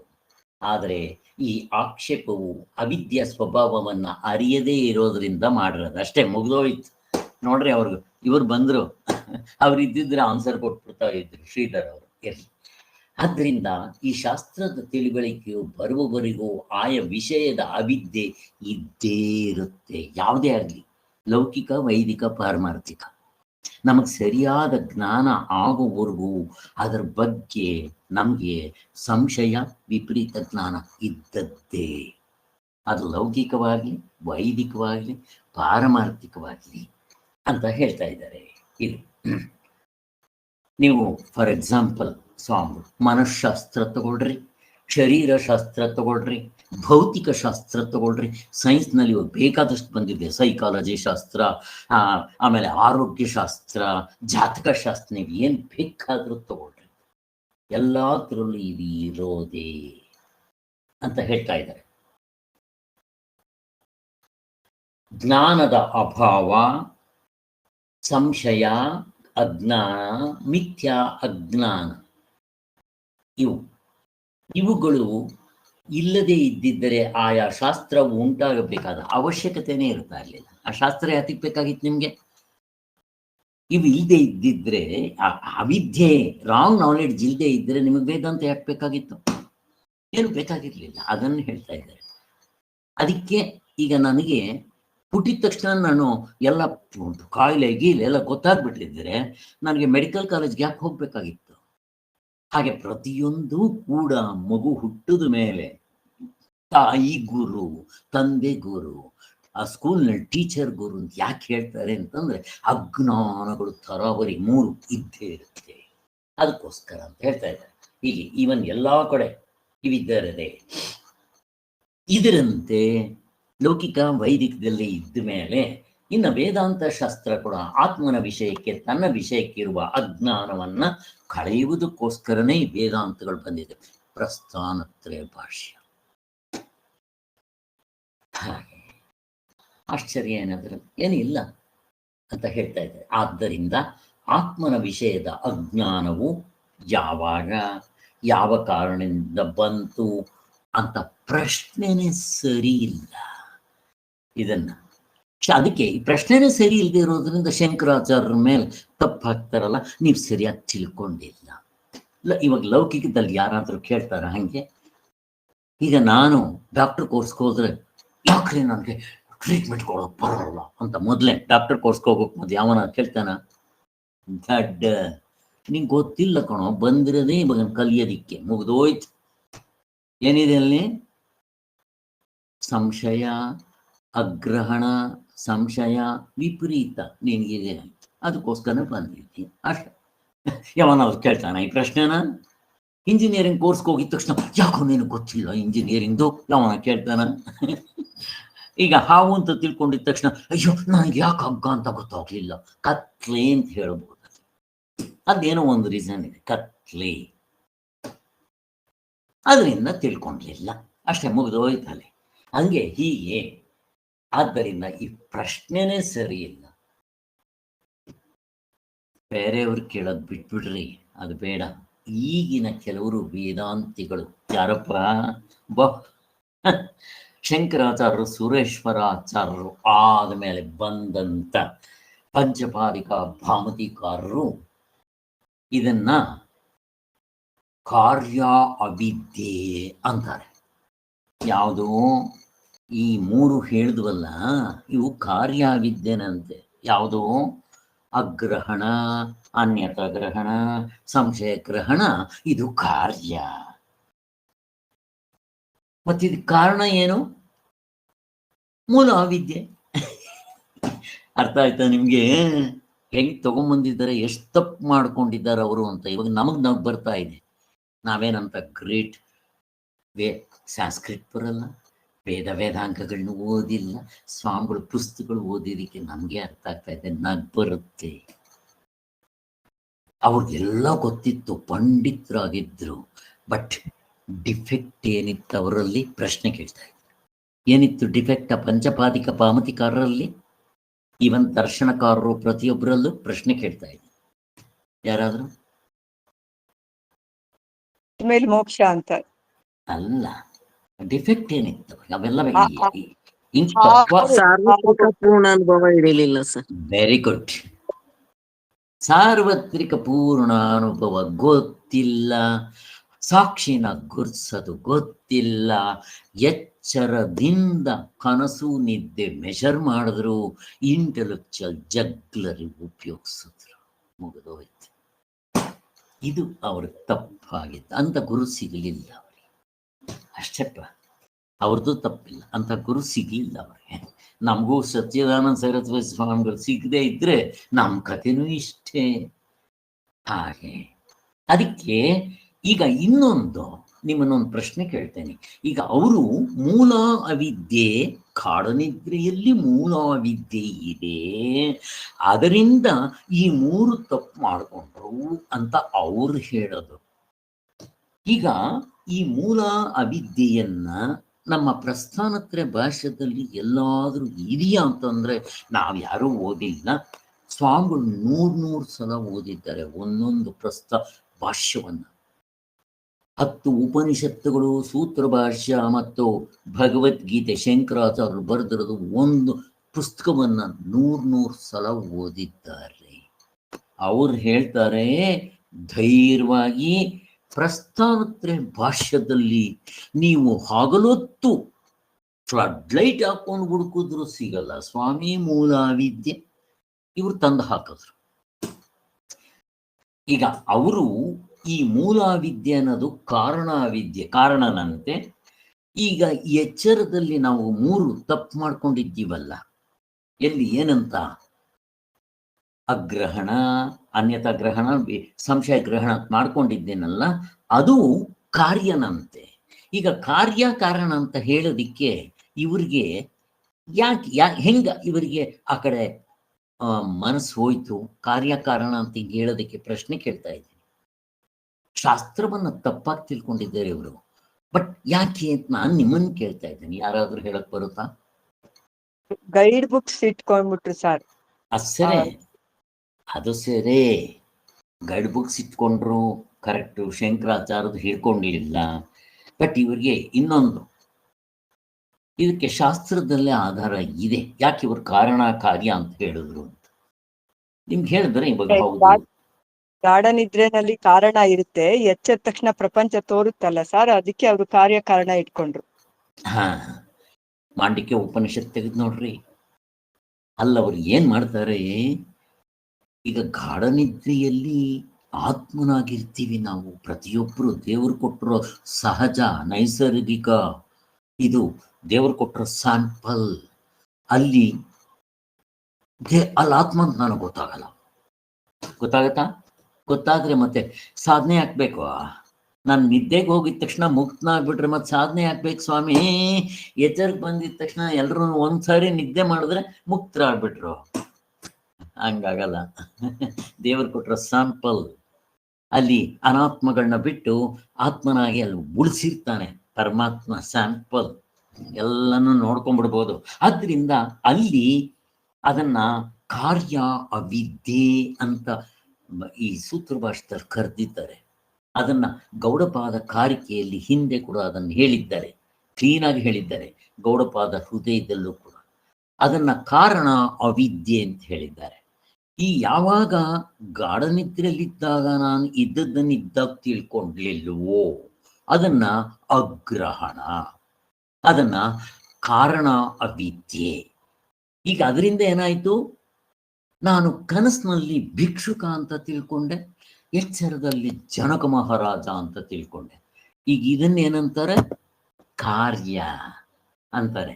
ಇದನ್ನ ಕಾರ್ಯ, ಇದನ್ನೇನಂತಾರೆ, ವಿಪರೀತ ಜ್ಞಾನ. ಇರೋದು ಒಂದು ಹಗ್ಗ ಹಾವು ಅಂತ ತಿಳ್ಕೊಂಡ್ರಿ ವಿಪರೀತವಾಗಿ. ಇರೋದಾತ್ಮ, ಅವನು ಹುಟ್ಟಲ್ಲ ಸಾಯಲ್ಲ, ಆನಂದ ಸ್ವರೂಪ. ತಪ್ಪಾಗಿ ಇವನು ಹುಟ್ಟುತ್ತಾನೆ ಸಾಯ್ತಾನೆ ಬದಲಾವಣೆ ಆಗ್ತಾನೆ, ಇವನು ದುಃಖಾಲಯ ಅಂತ ತಿಳ್ಕೊಂಡ್ರಿ. ಎಷ್ಟು ವಿರುದ್ಧವಾಗಿದೆ ನೋಡ್ರಿ. ಹಿಂಗೆ ತಿಳ್ಕೊಂಡ್ರಿ ವಿಪರೀತ ಜ್ಞಾನ. ಯಾರೋ ಬಂದು ಕೇಳಿದ ತಕ್ಷಣ ಸಂಶಯ. ಅದರಿಂದ ಹೀಗೆ ಅದು ಕಾರ್ಯ ಅಂತ ಕರೆದ್ರವರು.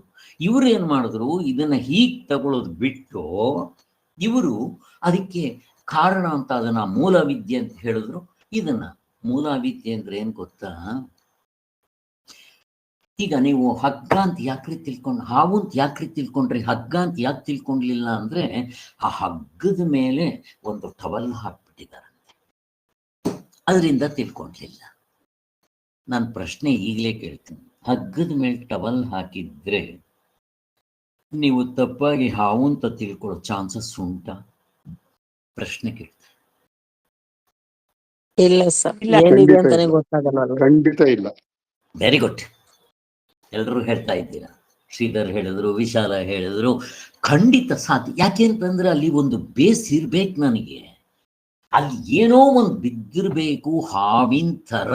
ಅದು ಹಿಂಗೆ ಸೊಟ್ಟ ಬಿದ್ದಿದೆ, ಗಾಳಿ ಬಂದಿದ್ದಕ್ಕೆ ಏನೋ ಸ್ವಲ್ಪ ಹಿಂಗೆ ಅಲ್ಲಾಡ್ತಾ ಇದೆ ಅಷ್ಟೇ, ನಸುಗುತ್ತಲೇ.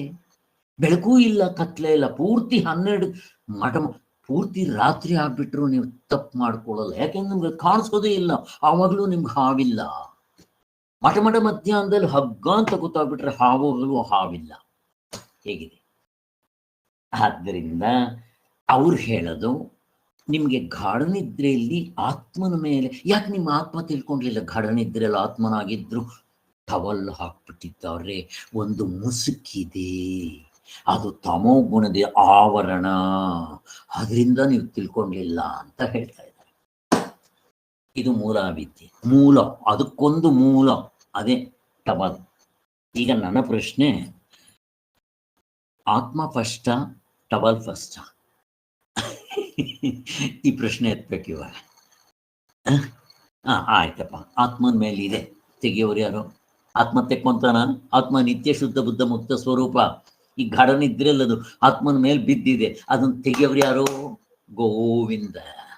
ಅವರಲ್ಲಿ ಮೋಕ್ಷವೇ ಇಲ್ಲ, ರಾಮಾಯಣ ಮಾಡಿಟ್ಕೊಂಡಿದ್ದಾರೆ. ಅದಕ್ಕೋಸ್ಕರ ಇದು ಹೊಂದಲ್ಲ, ಬಿಟ್ಬಿಡ್ರಿ, ನಾವು ಇಷ್ಟು ಮಾತ್ರ ತಿಳ್ಕೋಣ, ಇನ್ನು ಮುಂದಕ್ಕೆ ಹೋಗೋಣ. ಇಲ್ಲ, ಅದೆಲ್ಲ ಇಂಪಾರ್ಟೆಂಟು. ಸುಮ್ಮನೆ ನಿಮ್ಗೆ ಇಷ್ಟ ಅದ ಹೇಳಿದ್ದೀನಿ. ಈ ಕಲ್ಪನೆಯು ಕಲ್ಪನಾ ಮಾತ್ರವಾಗಿರುತ್ತೆ. ಮೂಲ ವಿದ್ಯೆ ಅಂತ ಹೇಳ್ತಾರಲ್ಲ, ಕಲ್ಪನಾ ಮಾತ್ರ, ನಿಜವಾಗ್ಲೂ ಹೊಂದೋದಿಲ್ಲ, ಅನುಭವಕ್ಕಂತಲ್ಲ, ಶಾಸ್ತ್ರದಲ್ಲಿ ಹೇಳಿಲ್ಲ, ಸಾರ್ವತ್ರಿಕ ಪೂರ್ಣ ಅನುಭವಕ್ಕೆ ಹೊಂದಲ್ಲ ಎಲ್ಲ. ಏಕೆಂದರೆ ಲೋಕದಲ್ಲಿ ಮಿಕ್ಕ ವಸ್ತುಗಳ ಮಿಥ್ಯಾಜ್ಞಾನಕ್ಕೆ ಯಾವ ಕಾರಣವೂ ನಾವು ಅಂಗೀಕರಿಸೋದಿಲ್ಲ. ಕಾರಣ ಅಂತಂದ್ರೆ ಅದಕ್ಕೆ ಸುಮ್ಮನೆ ಇರುತ್ತೆ. ಇವಾಗ ನಾನು ಹಗ್ಗವನ್ನು ಹಾವು ಅಂದ್ಕೊಂಡಿದ್ದು ಯಾಕೆ? ನಸುಗುತ್ತಾರೆ, ಅದನ್ನು ಹೇಳಕ್ ಬರಲ್ಲ.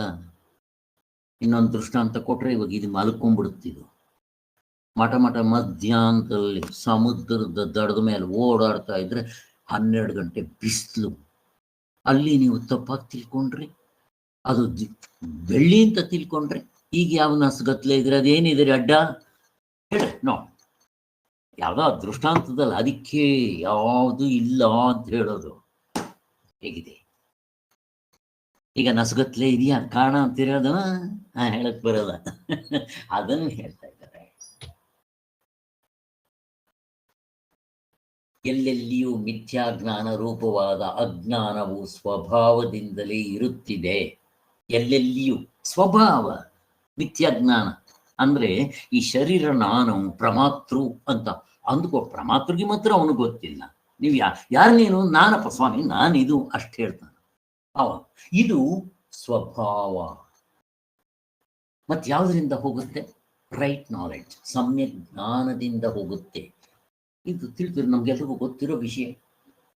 ಇದನ್ನು ಸರಿಯಾಗಿ ವಿಚಾರ ಮಾಡದೇ ಇರೋದ್ರಿಂದ, ವಿಚಾರ ಮಾಡಬೇಕು.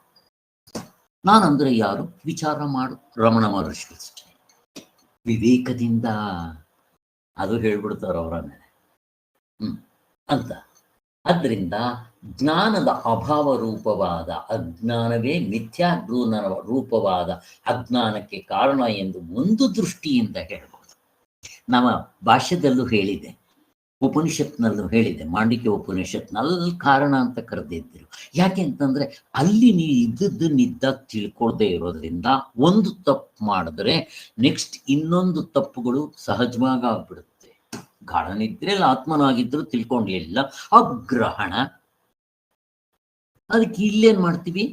ಅನ್ಯತಾ ಗ್ರಹಣ, ಸಂಶಯ ಗ್ರಹಣ. ಅದಕ್ಕೆ ಅದನ್ನ ಕಾರಣ ಅಂತ ಕರೆದ್ರು, ಇಲ್ಲಿ ಕಾರ್ಯ ಅಂತ ಕರೆದ್ರು ಅಷ್ಟೇ. ಅಲ್ಲ, ಅವ್ರು ಕರೆದಿದ್ದನ್ನ ಇವರು ಕಾರ್ಯಕಾರಣ ತಗೊಂಡ್ಬಿಟ್ಟು ಇಲ್ಲಿಗೆ ಗಬ್ಬೆ ಬಿಡಿಸ್ಬಿಟ್ರು ಅಷ್ಟೇ. ಆದ್ರಿಂದ ನೋಡ್ರಿ, ಆಗಲೂ ಕಾರಣ ಜ್ಞಾನವು ಮಡಕೆಗೆ ಮಣ್ಣಿನಂತೆ ಕಾರಣವಲ್ಲ. ಈಗ ನಾವು ಹೇಳೋ ಆ ಕಾರಣ ಅಂತ ಹೇಳಿದ್ರು ಕೂಡ ಮಣ್ಣಿನಿಗೆ ಕಾರಣದ ಥರ ಅಲ್ಲ. ಮಡಕೆ ಮಾಡಬೇಕಾದ್ರೆ ಮಣ್ಣು ಉಪಾದಾನ ಕಾರಣ ಅಂತೀವಿ, ಆ ಥರನಾದು ಅಲ್ಲ ಅಂತ ಹೇಳ್ತಾ ಇದ್ದಾರೆ. ಯಾಕೆ? ಸರಿಯಾದ ಜ್ಞಾನ ಆಗಿದ ತಕ್ಷಣ ಇದು ಕಿತ್ಕೊಂಡು ಹೋಗ್ಬಿಡುತ್ತೆ, ಕರೆಕ್ಟ್ ಅಂತ ಗೊತ್ತಾಗ್ಬಿಡುತ್ತೆ. ಅದಕ್ಕೋಸ್ಕರ ಇಲ್ಲಿ, ಏಕೆಂದರೆ ಅಭಾವವು ಎಂದಿಗೂ ಹೀಗೆ ಉಪಾದಾನ ಕಾರಣವೇ ಇರುವುದಿಲ್ಲ. ಅಂತೂ ಆತ್ಮನ ವಿಷಯದಲ್ಲಾಗಿರುವ ಮಿಥ್ಯಾಜ್ಞಾನ ರೂಪವಾದ ಅವಿದ್ಯೆಗೆ ಕಾರಣವನ್ನ ಕೇಳುವುದು ಸರಿಯೇ ಅಲ್ಲ. ಅದನ್ನು ಹೇಳ್ತಾ ಇದ್ದಾರೆ. ಅದಕ್ಕೆ ಶಂಕರಾಚಾರ್ಯ ಅದ್ರ ಬಗ್ಗೆ ಬರ್ದಿಲ್ಲ, ಬೇಕಾಗಿಲ್ಲ, ಕೇಳಬಾರ್ದದು. ನೀನು ಕೇಳ್ತಾ ಇದ್ದೀಯ ಅದರಿಂದ ಅಂತ ಮುಗಿದೋಯ್ತು. ಈಗ ಅನಾತ್ಮ ವಿಷಯದ ಅಜ್ಞಾನವು, ಅನಾತ್ಮ, ಆತ್ಮನ ಪಕ್ಕಕ್ಕೆ ಎತ್ತಿಡ್ರಿ. ಇಲ್ಲಿ ಲೌಕಿಕದಲ್ಲಿ ನಮಗೆ ಎಷ್ಟೊಂದು ಇದೆ, ಸೈನ್ಸ್ ಇದೆ, ಸೈಕಾಲಜಿ ಇದೆ, ಬೇಕಾದ ವಸ್ತುಗಳ ಜ್ಞಾನ ಎಲ್ಲ ಇದೆಯಲ್ಲ. ಅನಾತ್ಮದ ಅಜ್ಞಾನ ಹೇಗೆ ಹೋಗುತ್ತೆ? ಜ್ಞಾನದಿಂದ ಹೋಗುತ್ತೆ. ಆತ್ಮ ವಿಷಯದ ಅಜ್ಞಾನ ಅದು ಅಷ್ಟೇ ಜ್ಞಾನದಿಂದ ಹೋಗುತ್ತೆ. ಇವೆರಡಕ್ಕೂ ಒಂದು ಮುಖ್ಯವಾದ ಡಿಫ್ರೆನ್ಸ್ ಇದೆ. ನಾನು ಆವಾಗಲೇ ಹೇಳಿಬಿಟ್ಟಿದ್ದೀನಿ. ಜ್ಞಾನದ ಅಭಾವ ರೂಪವಾದ ಒಂದು ಅಜ್ಞಾನಕ್ಕೂ ಮತ್ತೊಂದು ಅಜ್ಞಾನಕ್ಕೂ ಯಾವ ತಾರತಮ್ಯವೂ ಇರುವುದು ಶಕ್ಯವಲ್ಲ ಅಂತ ಹೇಳಿ ಅವರು ಬೇರೆ ದೃಷ್ಟಾಂತ ಕೊಡ್ತಾರೆ. ಅದಕ್ಕೆ ನಾನು ಆವಾಗಲೇ ನಿಮ್ಗೆ ಕೊಟ್ಬಿಟ್ಟಿದ್ದೀನಿ ಅದನ್ನ. ಅದೇ ಲೌಕಿಕದಲ್ಲಿ ನಮ್ಗಾಗೋ ಅಜ್ಞಾನ ಇಲ್ಲ. ಅಕಸ್ಮಾತ್ ನಾನು ಹಿತ್ತಲಲ್ಲಿ ನಾನು ತಿಳ್ಕೊಂಡ್ರು ಬೇರೆ ಕಡೆ ಮತ್ತೆ ಟೋಪಿ ಬಿಡ್ಬೋದು. ಅದನ್ನು ಹೇಳ್ತಾ ಇದ್ದೀನಿ. ಈಗ ಇನ್ನೊಂದು ಪ್ರಶ್ನೆ ಕೇಳ್ತೇನೆ ಇದಕ್ಕೆ ಸಂಬಂಧಪಟ್ಟರೆ. ಬಟ್ ಆತ್ಮನಲ್ಲಿ ಹಂಗೆ ಆಗೋದಿಲ್ಲ. ಒಂದು ಸಾರಿ ಜ್ಞಾನ ಆಗೋಯ್ತು ಅಂದ್ರೆ ಮುಗಿದೋಯ್ತು. That is end, full stop. ಬೆಟ್ಟಕ್ಕೆ ಕಲ್ಲೆತ್ತಕ್ಕ ತಪ್ಪೋಗುತ್ತೆ. ಈಗ ನಿಮ್ಗೆ ಇನ್ನೊಂದು ಪ್ರಶ್ನೆ ಕೇಳ್ತೀನಿ. ಈಗ ಎಲ್ಲರೂ ಮಾತನಾಡಿದ್ರೆ ಹಗ್ಗ ಹಾವು, ಹಾವು ಹಗ್ಗ ಇದೆ, ನಾನು ತಪ್ಪಾಗಿ ಹಾವು ತಿಳ್ಕೊಂಡಿದ್ದೀನಿ ಅಂತ. ಬೈ ಚಾನ್ಸ್ ಎಲ್ಲಾದ್ರೂ ಇದು ರಿವರ್ಸ್ ಯಾಕಾಗಬಾರ್ದು? ಹಾವನ್ನ ಹಗ್ಗ ಅಂತ ಎಲ್ಲಾದ್ರೂ ತಿಳ್ಕೊಂಡಿರೋದು ಇದೆಯಾ? ನನ್ನ ಪ್ರಶ್ನೆ ಕೇಳ್ತಾ ಇದ್ದೆ. ರಿವರ್ಸ್, ಹಾವು ಹಗ್ಗ ಅಲ್ಲ, ಹಗ್ಗ ಹಾವು. ಅಲ್ಲಿ ಹಾವಿರುತ್ತೆ, ತಪ್ಪಾಗಿ ನಾನು ಹಗ್ಗ ಅಂತ ತಿಳ್ಕೊಳ್ಳೋ ಚಾನ್ಸಸ್ ಎಲ್ಲಾದ್ರೂ ಉಂಟಾ? ಪ್ರಶ್ನೆ. ಇರುತ್ತೆ ಸರ್, ಇರುತ್ತೆ ಸರ್. ಎಲ್ಲಿ ಎಲ್ಲಿ ಹೇಳಿ, ಎಲ್ಲಿ ಎಲ್ಲಿ ತಪ್ಪು ತಿಳ್ಕೊಂತೀವೋ ಅಲ್ಲಿ ಸರ್. ಇಲ್ಲಿ ಅಂತಾನೆ ಹೇಳಕ್ ಆಗೋದಿಲ್ಲ. ನಾವು ಎಲ್ಲಿ ಹಾವನ್ನ ಹಗ್ಗದ ರೀತಿನಲ್ಲಿ ಇದೆ ಅಂತೇಳಿ ಅನ್ಕೊಂತೀವೋ ಅಲ್ಲಿ ಸರ್. ನಾನು ಯಾವತ್ತೂ ಹಿಂಗೆ ಯೋಚನೆ ಮಾಡಿರ್ಲಿಲ್ಲ. ನೀವು ಒಂದು ಪಾರ್ಕ್ ಅಲ್ಲಿ ನೋಡಿದ್ದೆ ಅಂತೇಳಿ ಹೇಳಿದ್ರಲ್ಲ ಸರ್. ಏನ್ ಶ್ರೀಧರ್ ಅವ್ರೆ? ಎರಡೂನು ವಿಪರೀತ ಜ್ಞಾನನೇ ಸರ್. Correct correct. ಏನ್ ವಿಶಾಲ ಅವ್ರೆ? ಅದೇ ಸರ್, ನೀವು ಒಂದ್ಸರಿ ಪಾರ್ಕ್ ಅಲ್ಲಿ ಹಾವನ್ನ ಹಗ್ಗ ಅಂತಾನೆ ತಿಳ್ಕೊ ಇದು ಅನ್ಕೊಂಡು ಅದ್ರ ಮೇಲೆ ಇನ್ನೇನ್ ಹೆಜ್ಜೆ ಇಡೋರು ಇದ್ರಿ ಅಂತೇಳಿ ಹೇಳಿದ್ರಲ್ಲ ಸರ್. ನನ್ನ ಮಗಳು ಹೇಳಿದ ಮೇಲೆ ನನಗೆ ಆಶ್ಚರ್ಯ ಆಗೋಯ್ತು. ಅಲ್ಲಿವರೆಗೂ ನಾನು ಯೋಚನೆ ಮಾಡಿರ್ಲಿಲ್ಲ, ಈ ಪ್ರಶ್ನೆ ನನ್ನ ಮನಸ್ಸಿಗೆ ಹೊಡೆದಿರ್ಲಿಲ್ಲ.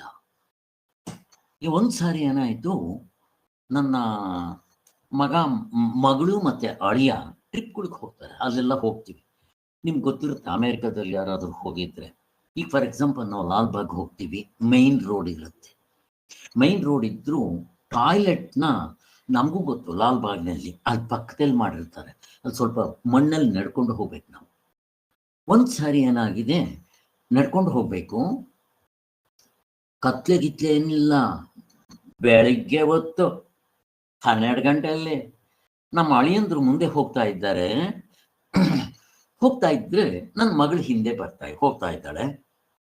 ಅಲ್ಲಿ ಒಂದು ಸ್ವಲ್ಪ ನೀರ್ಗೀರೇನೋ ಹರಿದಿದೆ, ಸ್ವಲ್ಪ ಆ ಕಡೆ ಮಣ್ಣು ರೋಡ್ ಮೇಲೆ ನಡ್ಕೊಂಡು ಹೋಗ್ತಾ ಇದ್ದಾಗ ಅಲ್ಲಿ ಏನೋ ಗೊತ್ತಿಲ್ಲ, ಅಲ್ಲಿ ಸುಮ್ಮನೆ ಏನು ಕಾಣ್ತಾ ಇಲ್ಲ, ಅಲ್ಲಿ ಏನೋ ಹಗ್ಗ ಬಿದ್ದಿದೆ ಅಂತ ಅಂದ್ಕೊಂಡಿದ್ದಾರೆ. ನನ್ನ ಮಗಳು ಹಂಗೆ ಅನ್ಕೊಂಡಿದ್ದಾರೆ, ಅಳಿಯಾನೂ ಹಂಗೆ ಅನ್ಕೊಂಡಿದ್ದಾರೆ. ನನ್ನ ಮಗಳು ಹಿಂದೆ ಬರ್ತಾ ಇದ್ದವಳು, ಅಲ್ಲಿ ಅವಳು ನೋಡಿದ್ರು ಅದು ಹಗ್ಗ ಅಂತ ಅನ್ಕೊಂಡಿದ್ರು ಮೊದಲು, ಯಾಕೆಂದ್ರೆ ಸುಮ್ಮನೆ ಇತ್ತದು, ಏನು ಹಗ್ಗ ಥರನೇ ಇತ್ತದು. ಅದು ಒಂದು ಸ್ವಲ್ಪ ಹಿಂಗೆ ಓಡಾಡೋದಕ್ಕೆ ಶುರು ಮಾಡಿ ಎಡೆ ಎತ್ತದಂಗೆ ಮಾಡಿದ ತಕ್ಷಣ ನನ್ನ ಮಗಳು ಹಿಂದೆ ಇದ್ದವಳು ನಮ್ಮ ಅಳಿಯಂದ್ರನ್ನ ಹಾವು ಅಂತ ಹೇಳಿ ಜೋರಾಗಿ ನೂಕ್ಬಿಟ್ಲು. ಅವ್ರು ಜಂಪ್ ಮಾಡ್ಕೊಂಡು ಆ ಕಡೆಗೆ ಹೋಗ್ಬಿಟ್ರು. ಆಮೇಲೆ ನೋಡಿದ್ರೆ ಹಾವು ಅದು ಕಲ್ಲರ್ ಸ್ವಲ್ಪ ಹೆಚ್ಚು ಕಡಿಮೆ ಆ ಭೂಮಿ ಕಲ್ಲರೇ ಇದೆ, ಗೊತ್ತಾಗ್ತಾ ಇದೆ. ಆಗ ನನ್ನ ಮಗಳು ಹೇಳಿದ ಮೇಲೆ ಅರ್ರರ್ರೆ ನಮ್ಗೆ ಇಲ್ಲಿ ಬೇಕಲ್ಲ ಇದು. ಅದನ್ನ ನಿಮ್ಗೆಲ್ಲ ಹಿಂದೆ ಹೇಳಿದ್ದೆ, ಎಕ್ಸ್ಪೀರಿಯನ್ಸ್ ಆದ್ರೆ ಹೆಂಗ್ ಬೇಕಾದ್ರೂ ಆಗ್ಬೋದು. ಇದು ಹಂಗೆ ಹಿಂಗೆ ಏನೇ ಇಲ್ಲ, ಒಟ್ಟಿನಲ್ಲಿ ಅಲ್ಲೂ ಮೂರೇ. ನೀವ್ ಏನ್ ತಗೊಂಡ್ರು ಶ್ರೀಧರ್ ಅವರು ಹೇಳಿದಂಗೆ ಅಲ್ಲೂ 3 ಇಲ್ಲೂ 3, ಬಟ್ ಅದು ಜ್ಞಾನದಿಂದಲೇ ಹೋಗ್ಬೇಕು ಅಷ್ಟೇ. ಹೇಗಿದೆ ನೋಡಿ, ಅದು ಅಲ್ಲಿ ಯಾಕೆ ಅವ್ರು ಕನ್ಫ್ಯೂಷನ್ ಮಾಡ್ಕೊಂಡ್ರು? ಸಿಂಪಲ್, ಏನೋ ಒಂದು ಕಾರಣ ಇರ್ಬೇಕಲ್ಲಿ. ಅದು ಏನೂ ಅಲ್ಲಾಡ್ಲಿಲ್ಲ, ಸುಮ್ಮನೆ ಮಲಗಿತ್ತು, ಹಗ್ಗ ಅನ್ಕೊಂಡ್ರಿ ಇವರು. ಅದು ಇದ್ದಂಗೆ ಹೋಗಕ್ ಶುರು ಮಾಡಿದ ತಕ್ಷಣ ಅದು ಏನೋ ಪ್ರಾಣಿ, ಹಾವು, ಇನ್ನೇನಿರಕ್ ಸಾಧ್ಯ ಆ ಥರ ಹಾವು. ಹೇಗಿದೆ ನೋಡ್ರಿ, ಹಂಗಾಗಿದೆ. ಸೊ ಲೌಕಿಕದಲ್ಲಿ ಹೇಗ್ ಬೇಕಾದ್ರೂ ಆಗ್ಬೋದು, ಅದನ್ನು ಹೇಳ್ತಾ ಇದ್ದಾರೆ ಈ ಅನಾತ್ಮದ ವಿಷಯ. ಮತ್ತೆ ಇದು ಬೇರೆ ಕಡೆ ಮತ್ತೆ ನಾನು ಎಷ್ಟು ಸಾರಿ ಬೇಕಾದ ಟೋಪಿ ಬೀಳ್ಬೋದು ಇದರಲ್ಲಿ. ಯಾಕೆ, ಕಾಲ ಬೇರೆ, ದೇಶ ಬೇರೆ, ವಸ್ತುಗಳು ಅನೇಕ, ಬಟ್ ಈ ಆತ್ಮತತ್ವದಲ್ಲಿ ಆತ್ಮ ಒಂದೇ ಇರೋದು. ಅಲ್ಲಿ ಕಾಲ ಇಲ್ಲ, ದೇಶ ಇಲ್ಲ, ಕಾರ್ಯಕಾರಣ ಭಾವ ಇಲ್ಲ, ಏನೇನೂ ಇಲ್ಲ, ವ್ಯವಹಾರವೇ ಇಲ್ಲ ಅಲ್ಲಿ. ಅದನ್ನು ಅದ್ವೈತ ಅಂತ ಕರಿತೇವೆ. ಅದರಿಂದ ಅಲ್ಲಿ ಒಂದು ಸರಿ ಜ್ಞಾನ ಆಗ್ಬಿಟ್ರೆ ಮುಗಿದು ಹೋಯ್ತು. ಅದನ್ನೇ ಹೇಳ್ತಾರೆ ಫುಲ್ ಸ್ಟಾಪ್. ಇನ್ನು ಯಾವುದ್ರಲ್ಲಿ ನಿಮ್ಗೆ ಈ ಥರ ಯಾವ್ದ್ರ ಒಂದು ಸಾರಿ ತಿಳ್ಕೊಂಡ್ಬಿಟ್ರೆ ಇನ್ನಾದ್ರೂ ತಿಳ್ಕೊಳ್ಳೋದಿಲ್ಲ ಅಂತ ಇನ್ನು ಯಾವುದ್ರಲ್ಲಿ ಇದೀರಿ ಹೇಳ್ರಿ ನೋಡ. ಅವನು ಎಷ್ಟೇ ಸೈಂಟಿಸ್ಟ್ ಆಗಲಿ, ಒಬ್ಬ ಸೈಂಟಿಸ್ಟ್ ಹೇಳ್ತಾನೆ, ಹತ್ತತ್ರ ಅವನು 80-90 ವರ್ಷ ಬದುಕಿದ್ನಂತೆ. ಅವನ ಜೀವನ ಚರಿತ್ರೆ ಪುಸ್ತಕದಲ್ಲಿ ಬರೀತಾನೆ, ನನಗೆ ಇವಾಗ ಗೊತ್ತಾಗ್ತಾ ಇದೆ. ಸೈಂಟಿಸ್ಟ್, ದೊಡ್ಡ ಸೈಂಟಿಸ್ಟ್, ನೋಬೆಲ್ ಪ್ರೈಸ್ಗಳೆಲ್ಲ ಬಂದಿತ್ತಂತೆ. ನಾವಿಷ್ಟೆಲ್ಲ ಬಂದ ಮೇಲೆ ಇಲ್ಲಿವರೆಗೂ ಆ ಸೈನ್ಸ್ನಲ್ಲಿ ನಾನು ತಿಳ್ಕೊಂಡಿರೋದು ಎಷ್ಟು ಅಂತಂದರೆ, ಈ ಸಮುದ್ರದ ದಡದಲ್ಲಿ ಮರಳು ಎಷ್ಟಿರುತ್ತೋ ಅಷ್ಟಿದೆ. ನಾನು ಆಫ್ಟರ್ ಆಲ್ ಇಷ್ಟು ಒಂದು ಸಾಸಿವೆ ಕಾಳಷ್ಟು, ಒಂದು ಚಮಚದಷ್ಟು ಮಣ್ಣು ತಗೊಂಡ್ರೆ ಇಷ್ಟೇ ನನಗೆ ಗೊತ್ತಿರೋದು. ಪೂರ್ತಿ ತಿಳ್ಕೊಂಡಿದ್ದೀನಿ ಅಂತ ಅಪ್ರಾಣಿಗೂ ಎಷ್ಟು ಜನ್ಮಗಳಿತ್ತಿದ್ರು ಆಗೋಲ್ಲ, ಅಷ್ಟಿದೆ. ಅನಾತ್ಮದ ವಿಚಾರ ತಿಳ್ಕೊಳಕ್ ಹೋದ್ರೆ ಅದು ಒಂದರಲ್ಲಿ, ಇನ್ನು ಮಿಕ್ಕಿರೋದು ಎಷ್ಟಿದೆಯೋ ಗೋವಿಂದ. ಸಂಗೀತ ತಗೊಂತೀರಾ, ಡಾಕ್ಟರ್ ವೃತ್ತಿ ತಗೊಂತೀರಾ, ಹೆಲ್ ಅಂತದು. ಆತ್ಮನ ವಿಚಾರದಲ್ಲಿ ಹಿಂಗಿಲ್ಲ. ಯಾವುದು ಒಂದನ್ನು ತಿಳಿದ್ರು ಎಲ್ಲವನ್ನೂ ತಿಳಿದಂಗಾಗೋಯ್ತಬ್ಬಾ, ಎಂಥದ್ದವ ಸ್ವಾಮಿ. ಇದನ್ನ ಯಾಕೆ, ಇದು ಎಷ್ಟು ಸುಲಭ. ಅದಾದರೂ ನನಗೆ ಗೊತ್ತಿಲ್ಲ, ಹೊಸ್ತಾಗಿ ಕಲಿಬೇಕು. ಇದು ಅಂಥದ್ದಲ್ಲಿ ನಾನೇ ಅದಾಗಿದ್ದೀನಿ, ತಪ್ಪಾಗಿ ತಿಳ್ಕೊಂಡಿದ್ದೀನಿ, ಸರಿಯಾಗಿ ತಿಳ್ಕೊಂಡ್ಬಿಟ್ರೆ ಆಗೋದು ಯಾವುದೀಸಿ. ಮತ್ತಿದು ಪರ್ಮನೆಂಟ್ ಸೊಲ್ಯೂಷನ್. ಮತ್ತಿರ್ಗ ಹುಟ್ಟು ಬರಬೇಕಾಗಿಲ್ಲ. ಮತ್ತೆ ಮದುವೆ ಮಾಡಿಕೊಂಡು ಈ ಮಕ್ಕಳು ನನ್ನ ಮೊಮ್ಮಕ್ಕಳು ಎಲ್ಲರನ್ನು ನೋಡ್ಬಿಟ್ಟು ತಿರ್ಗಾ ಹುಟ್ಟು ಬಂದ್ರೆ ನಾನು ಹಿಂಗೆಲ್ಲ ಮಾಡ್ಕೋಬೇಕಾ ಅಂತ ಅನಿಸ್ಬಿಡ್ತು. ನಿಜವಾಗ್ಲೂ ಅದು ಶಾಸ್ತ್ರದಲ್ಲಿ ಹೇಳಿದ್ರೆ ನಮ್ಗೆ ಗೊತ್ತಾಗ್ತಾ ಇರಲಿಲ್ಲ. ನಿಮ್ಮ ಅನುಭವದಲ್ಲಿ ಮೆಲ್ಕ್ ಹಾಕ್ರಿ ಗೊತ್ತಾಗುತ್ತೆ. ನಾನು ಮೊಮ್ಮಕ್ಕಳು ನೋಡಿದಾಗ ಮತ್ತೆ ಅವ್ರಿಗೆ ಕಸ್ಕೋಬೋದು, ಕೈ ಅದರಲ್ಲೇ ಅಂತದ್ದು, ಅವ್ರ ತಾಯಿ ಅದನ್ನು ಹೇಳ್ಕೊಡೋದು, ದೊಡ್ಡವರ ಮತ್ತೆ ಈ ಸೈಕಲ್ಲು ಎಷ್ಟು ಜನ್ಮಗಳಿಂದ ನಾವು ಹಿಂಗೆ ಬಂದಿದ್ದೀವಪ್ಪ, ಇನ್ನೂ ತಿರ್ಗಾ ಹುಟ್ಟು ಬರಬೇಕಾ ಅಂತ ಬೇಜಾರಾಗುತ್ತೆ. ಈ ಒಂದು ಬೇಸರ ಬರಬೇಕು. ಅದನ್ನೇ ಹೇಳುದು, ಜನ್ಮ ಮೃತ್ಯು ಜರ ವ್ಯಾಧಿ ದುಃಖ ದೋಷಾನುದರ್ಶನ ಮೇಲ್ಕಾಗ್ತಾ ಇರಬೇಕು. ಭಗವದ್ಗೀತೆಯಲ್ಲಿ ಮೊನ್ನೆ ಹೇಳಿದ್ವಲ್ಲ. ಆದರೆ ನಮ್ಮನ್ನ ಬೇರೆ ದೇಶದವ್ರು ನೋಡಿ ದಡ್ಡ ಮುಂಡೆವು ಅಂತ ಬೈತಾರಂತ. ಅವರು ಹುಟ್ಟಿದ್ರೆ ನಗ್ಬೇಕು, ಕೇಕ್ ಕಟ್ ಮಾಡ್ಬೇಕು ಅಂತ ಅವರು, ನಾವು ಹುಟ್ಟಿದ್ಯಾ ಸಾಲ ತೀರ್ಸಕ್ಕೆ ಅಂತ ನಾವು. ನಮ್ಮ ಕತೆ ಎಷ್ಟು ವ್ಯತ್ಯಾಸ ಇದೆ ಇರ್ಲಿ.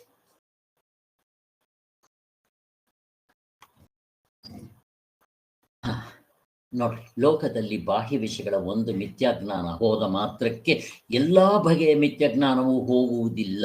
ಇಷ್ಟೇ ಅಲ್ಲ, ಜ್ಞಾನವು ಹೆಚ್ಚಿದಂತೆ ನಮ್ಮ ಮಿಥ್ಯಾಜ್ಞಾನವು ಹೆಚ್ಚಾಗ್ತಾ ಹೋಗುತ್ತೆ. ಸೈಂಟಿಸ್ಟ್ ಅದನ್ನು ಹೇಳ್ತಾ ಇದ್ದಾರೆ. ವಿವೇಕಾನಂದರು ಹೇಳ್ತಾರೆ, ಎಷ್ಟು ಚೆನ್ನಾಗಿ ಹೇಳ್ತಾರೆ. ಒಂದು ಕಡೆಯಲ್ಲಿ ಈ ಲೋಕದಲ್ಲಿ ಈ ಸುಖ ಪ್ರಾಪ್ತಿಗೆ ಉಪಾಯಗಳಿದೆಯಲ್ಲ, ಅದು ಎಷ್ಟು ಜಾಸ್ತಿ ಆದರೂ ದುಃಖ ಮಲ್ಟಿಪ್ಲೈ ಆಗುತ್ತಂತೆ. ಈಗ ಇದು ಮನೆಯಲ್ಲಿ ಮೊದಲು ನಮಗೂ ಈಗೂ ಲೆಕ್ಕ ಹಾಕಿದ್ರೆ ಸ್ಪೂನ್ ಟು ಫ್ರಿಜ್ ಕಂಫರ್ಟ್ ಇದೆ, ವೆಹಿಕಲ್ ಸೌಕರ್ಯ ಇದೆ, ಪ್ರತಿಯೊಂದು ಇದೆ. ನೆನೆಸ್ಕೊಂಡ್ರೆ ಚಂದ್ರಲೋಕಕ್ಕೆ ಹೋಗ್ಬಿಡ್ಬೋದು. ಬಟ್ ದುಃಖ ಮೊದಲು ಎಷ್ಟಿತ್ತು ಅದು ಮಲ್ಟಿಪ್ಲೈ ಆಗಿದೆ. ಮಲ್ಟಿಪ್ಲೈ ಅಂದರೆ ಹಿಂದೆ 4 ಇದ್ದರೆ ಇವಾಗ 4 16 ಗುಣಿಸ್ಕೊಳ್ತಾ ಹೋಗ್ಬೇಕು. ಕಂಪ್ಯಾರಿಸನ್ ಹೇಳ್ತಾ ಇದ್ದಾರೆ. ಅದಕ್ಕೋಸ್ಕರ ಹೀಗೆ ನಾನು ಎಷ್ಟೋ ಸರಿ ಹೇಳಿದ್ದೀನಿ ನಿಮ್ಗೆ, ಇದೆಲ್ಲ ಹ್ಯಾಪಿ ಅನಾಲಿಸಿಸ್ನಲ್ಲಿ ಆಗಿದೆ. ಹಾಗೆ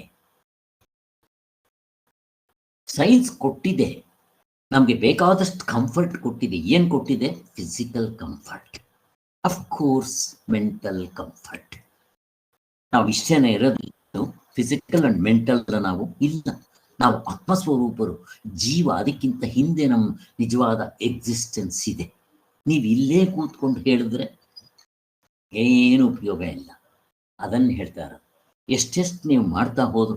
ಇದನ್ನು ಅಮೇರಿಕಾದವರು 300 ವರ್ಷಗಳ ಹಿಂದೆ ಜಾಡಮಾಲಿಯಿಂದ ಪ್ರೆಸಿಡೆಂಟ್ವರೆಗೂ ಪ್ರತಿಯೊಬ್ಬರು ಸುಖವಾಗಿರಬೇಕು, ಕೈ ತುಂಬ ಸಂಬಳ ಬರಬೇಕು, ಮನೆ ಸ್ಪೂನ್ ಟು ಫ್ರಿಜ್ ಕಂಫರ್ಟ್ ಇರಬೇಕು, ಜಾಗ ಇರಬೇಕು, ನೀರಿಂದ ಭಾವ, ಕರೆಂಟ್ ಏನು ಇರಬಾರ್ದು ಅಂತ ಮಾಡಿದ್ರು. 300 ವರ್ಷ, 200 ವರ್ಷಗಳ ಕಾಲ, 300 ವರ್ಷಗಳ ಕಾಲ ಸತತವಾಗಿ ಎಲ್ಲರೂ ಕಷ್ಟಪಟ್ಟು ದುಡಿದ್ರು. They reach at the stage. But ಬೇರೆ ಪ್ರಾಬ್ಲಮ್ ಏನು ಸ್ಟಾರ್ಟ್ ಆಯಿತು? Gun culture, sex abuse, drug addicts, divorce. ಬೇಕಾ? ಮತ್ತೆ ಪರ್ಮನೆಂಟ್ ಸೊಲ್ಯೂಷನ್ ಯಾವುದು? ನಾನು ಪ್ರಶ್ನೆ ಕೇಳ್ತೇನೆ. ಯಾವುದು ಪರ್ಮನೆಂಟ್ ಸೊಲ್ಯೂಷನ್? ಎಲ್ಲದಕ್ಕೂ ಪೊಲೀಸ್ ಸ್ಟಾಪ್ ಆಗಬೇಕು. ಪ್ರಶ್ನೆ ಬೇಗ ಉತ್ತರ ಕೊಡಬೇಕು. ನಮ್ಮ ಸ್ವರೂಪ ತಿಳ್ಕೊಳ್ಳೋದು, ಅಧ್ಯಾತ್ಮ ಅಷ್ಟೇ. ಇದೊಂದು ಬಿಟ್ರೆ ಪರ್ಮನೆಂಟ್ ಸೊಲ್ಯೂಷನ್ ಇಲ್ಲ. ಯಾವುದು ಒಂದನ್ನು ತಿಳಿದ್ರೆ ಎಲ್ಲವನ್ನೂ ತಿಳಿದಂಗಾಗುತ್ತೆ, ಯಾವುದು ಒಂದನ್ನು ಪಡೆದ್ರೆ ಎಲ್ಲವನ್ನೂ ಪಡೆದಂಗಾಗುತ್ತೆ. ಸ್ವಾಮಿ ಹೇಗಿದೆ ಸ್ವಾಮಿ? ಪಾಪ ನಾವು ಮಾಡಿದ್ದೆ ಹತ್ತತ್ರ 7:45, 8, 9 ಆಯಿತು. ನೀವಿನ್ನೊಂದು 15 ನಿಮಿಷ ಇರ್ತೀವಿ ಅಂದರೆ ಕಂಟಿನ್ಯೂ ಮಾಡ್ತೀನಿ, ಇಲ್ಲದ್ರೆ ಸ್ಟಾಪ್ ಮಾಡ್ತೀನಿ. ನಿಮ್ಮ ಇಷ್ಟ. ಯಾರಾದರೂ ಹೇಳಬೇಕು. ಸಾಕು ಸಾಕಲ್ಲ? ಓಕೆ, ಇಲ್ಲಿಗೆ ನಾನು ನಿಲ್ಲಿಸ್ತೀನಿ. ನಾಳೆ ಕಂಟಿನ್ಯೂ. ಇವತ್ತು ಸ್ವಲ್ಪ ಲೇಟ್ ಆಯ್ತಲ್ವಾ? ಓಕೆ, ಅಲ್ಲಿಗೆ ನೀವು ದಯವಿಟ್ಟು ಇದು ಓದಿ, ತುಂಬ ಚೆನ್ನಾಗಿದೆ. ಇದು ಪೂರ್ತಿ ನಮಗೆ ಬೇಸ್ಮೆಂಟ್ ತಂದು ಕೊಡುತ್ತೆ. ಪ್ರಸ್ಥಾನತ್ರಯ ಭಾಷ್ಯಗಳ ವಿಚಾರನೇ ಈ ಪುಸ್ತಕದಲ್ಲಿರೋದು. ಆದ್ದರಿಂದ ಜೈ ಶ್ರೀರಾಮ್. ಸರ್ವೇ ಭವಂತು ಸುಖಿನಃ.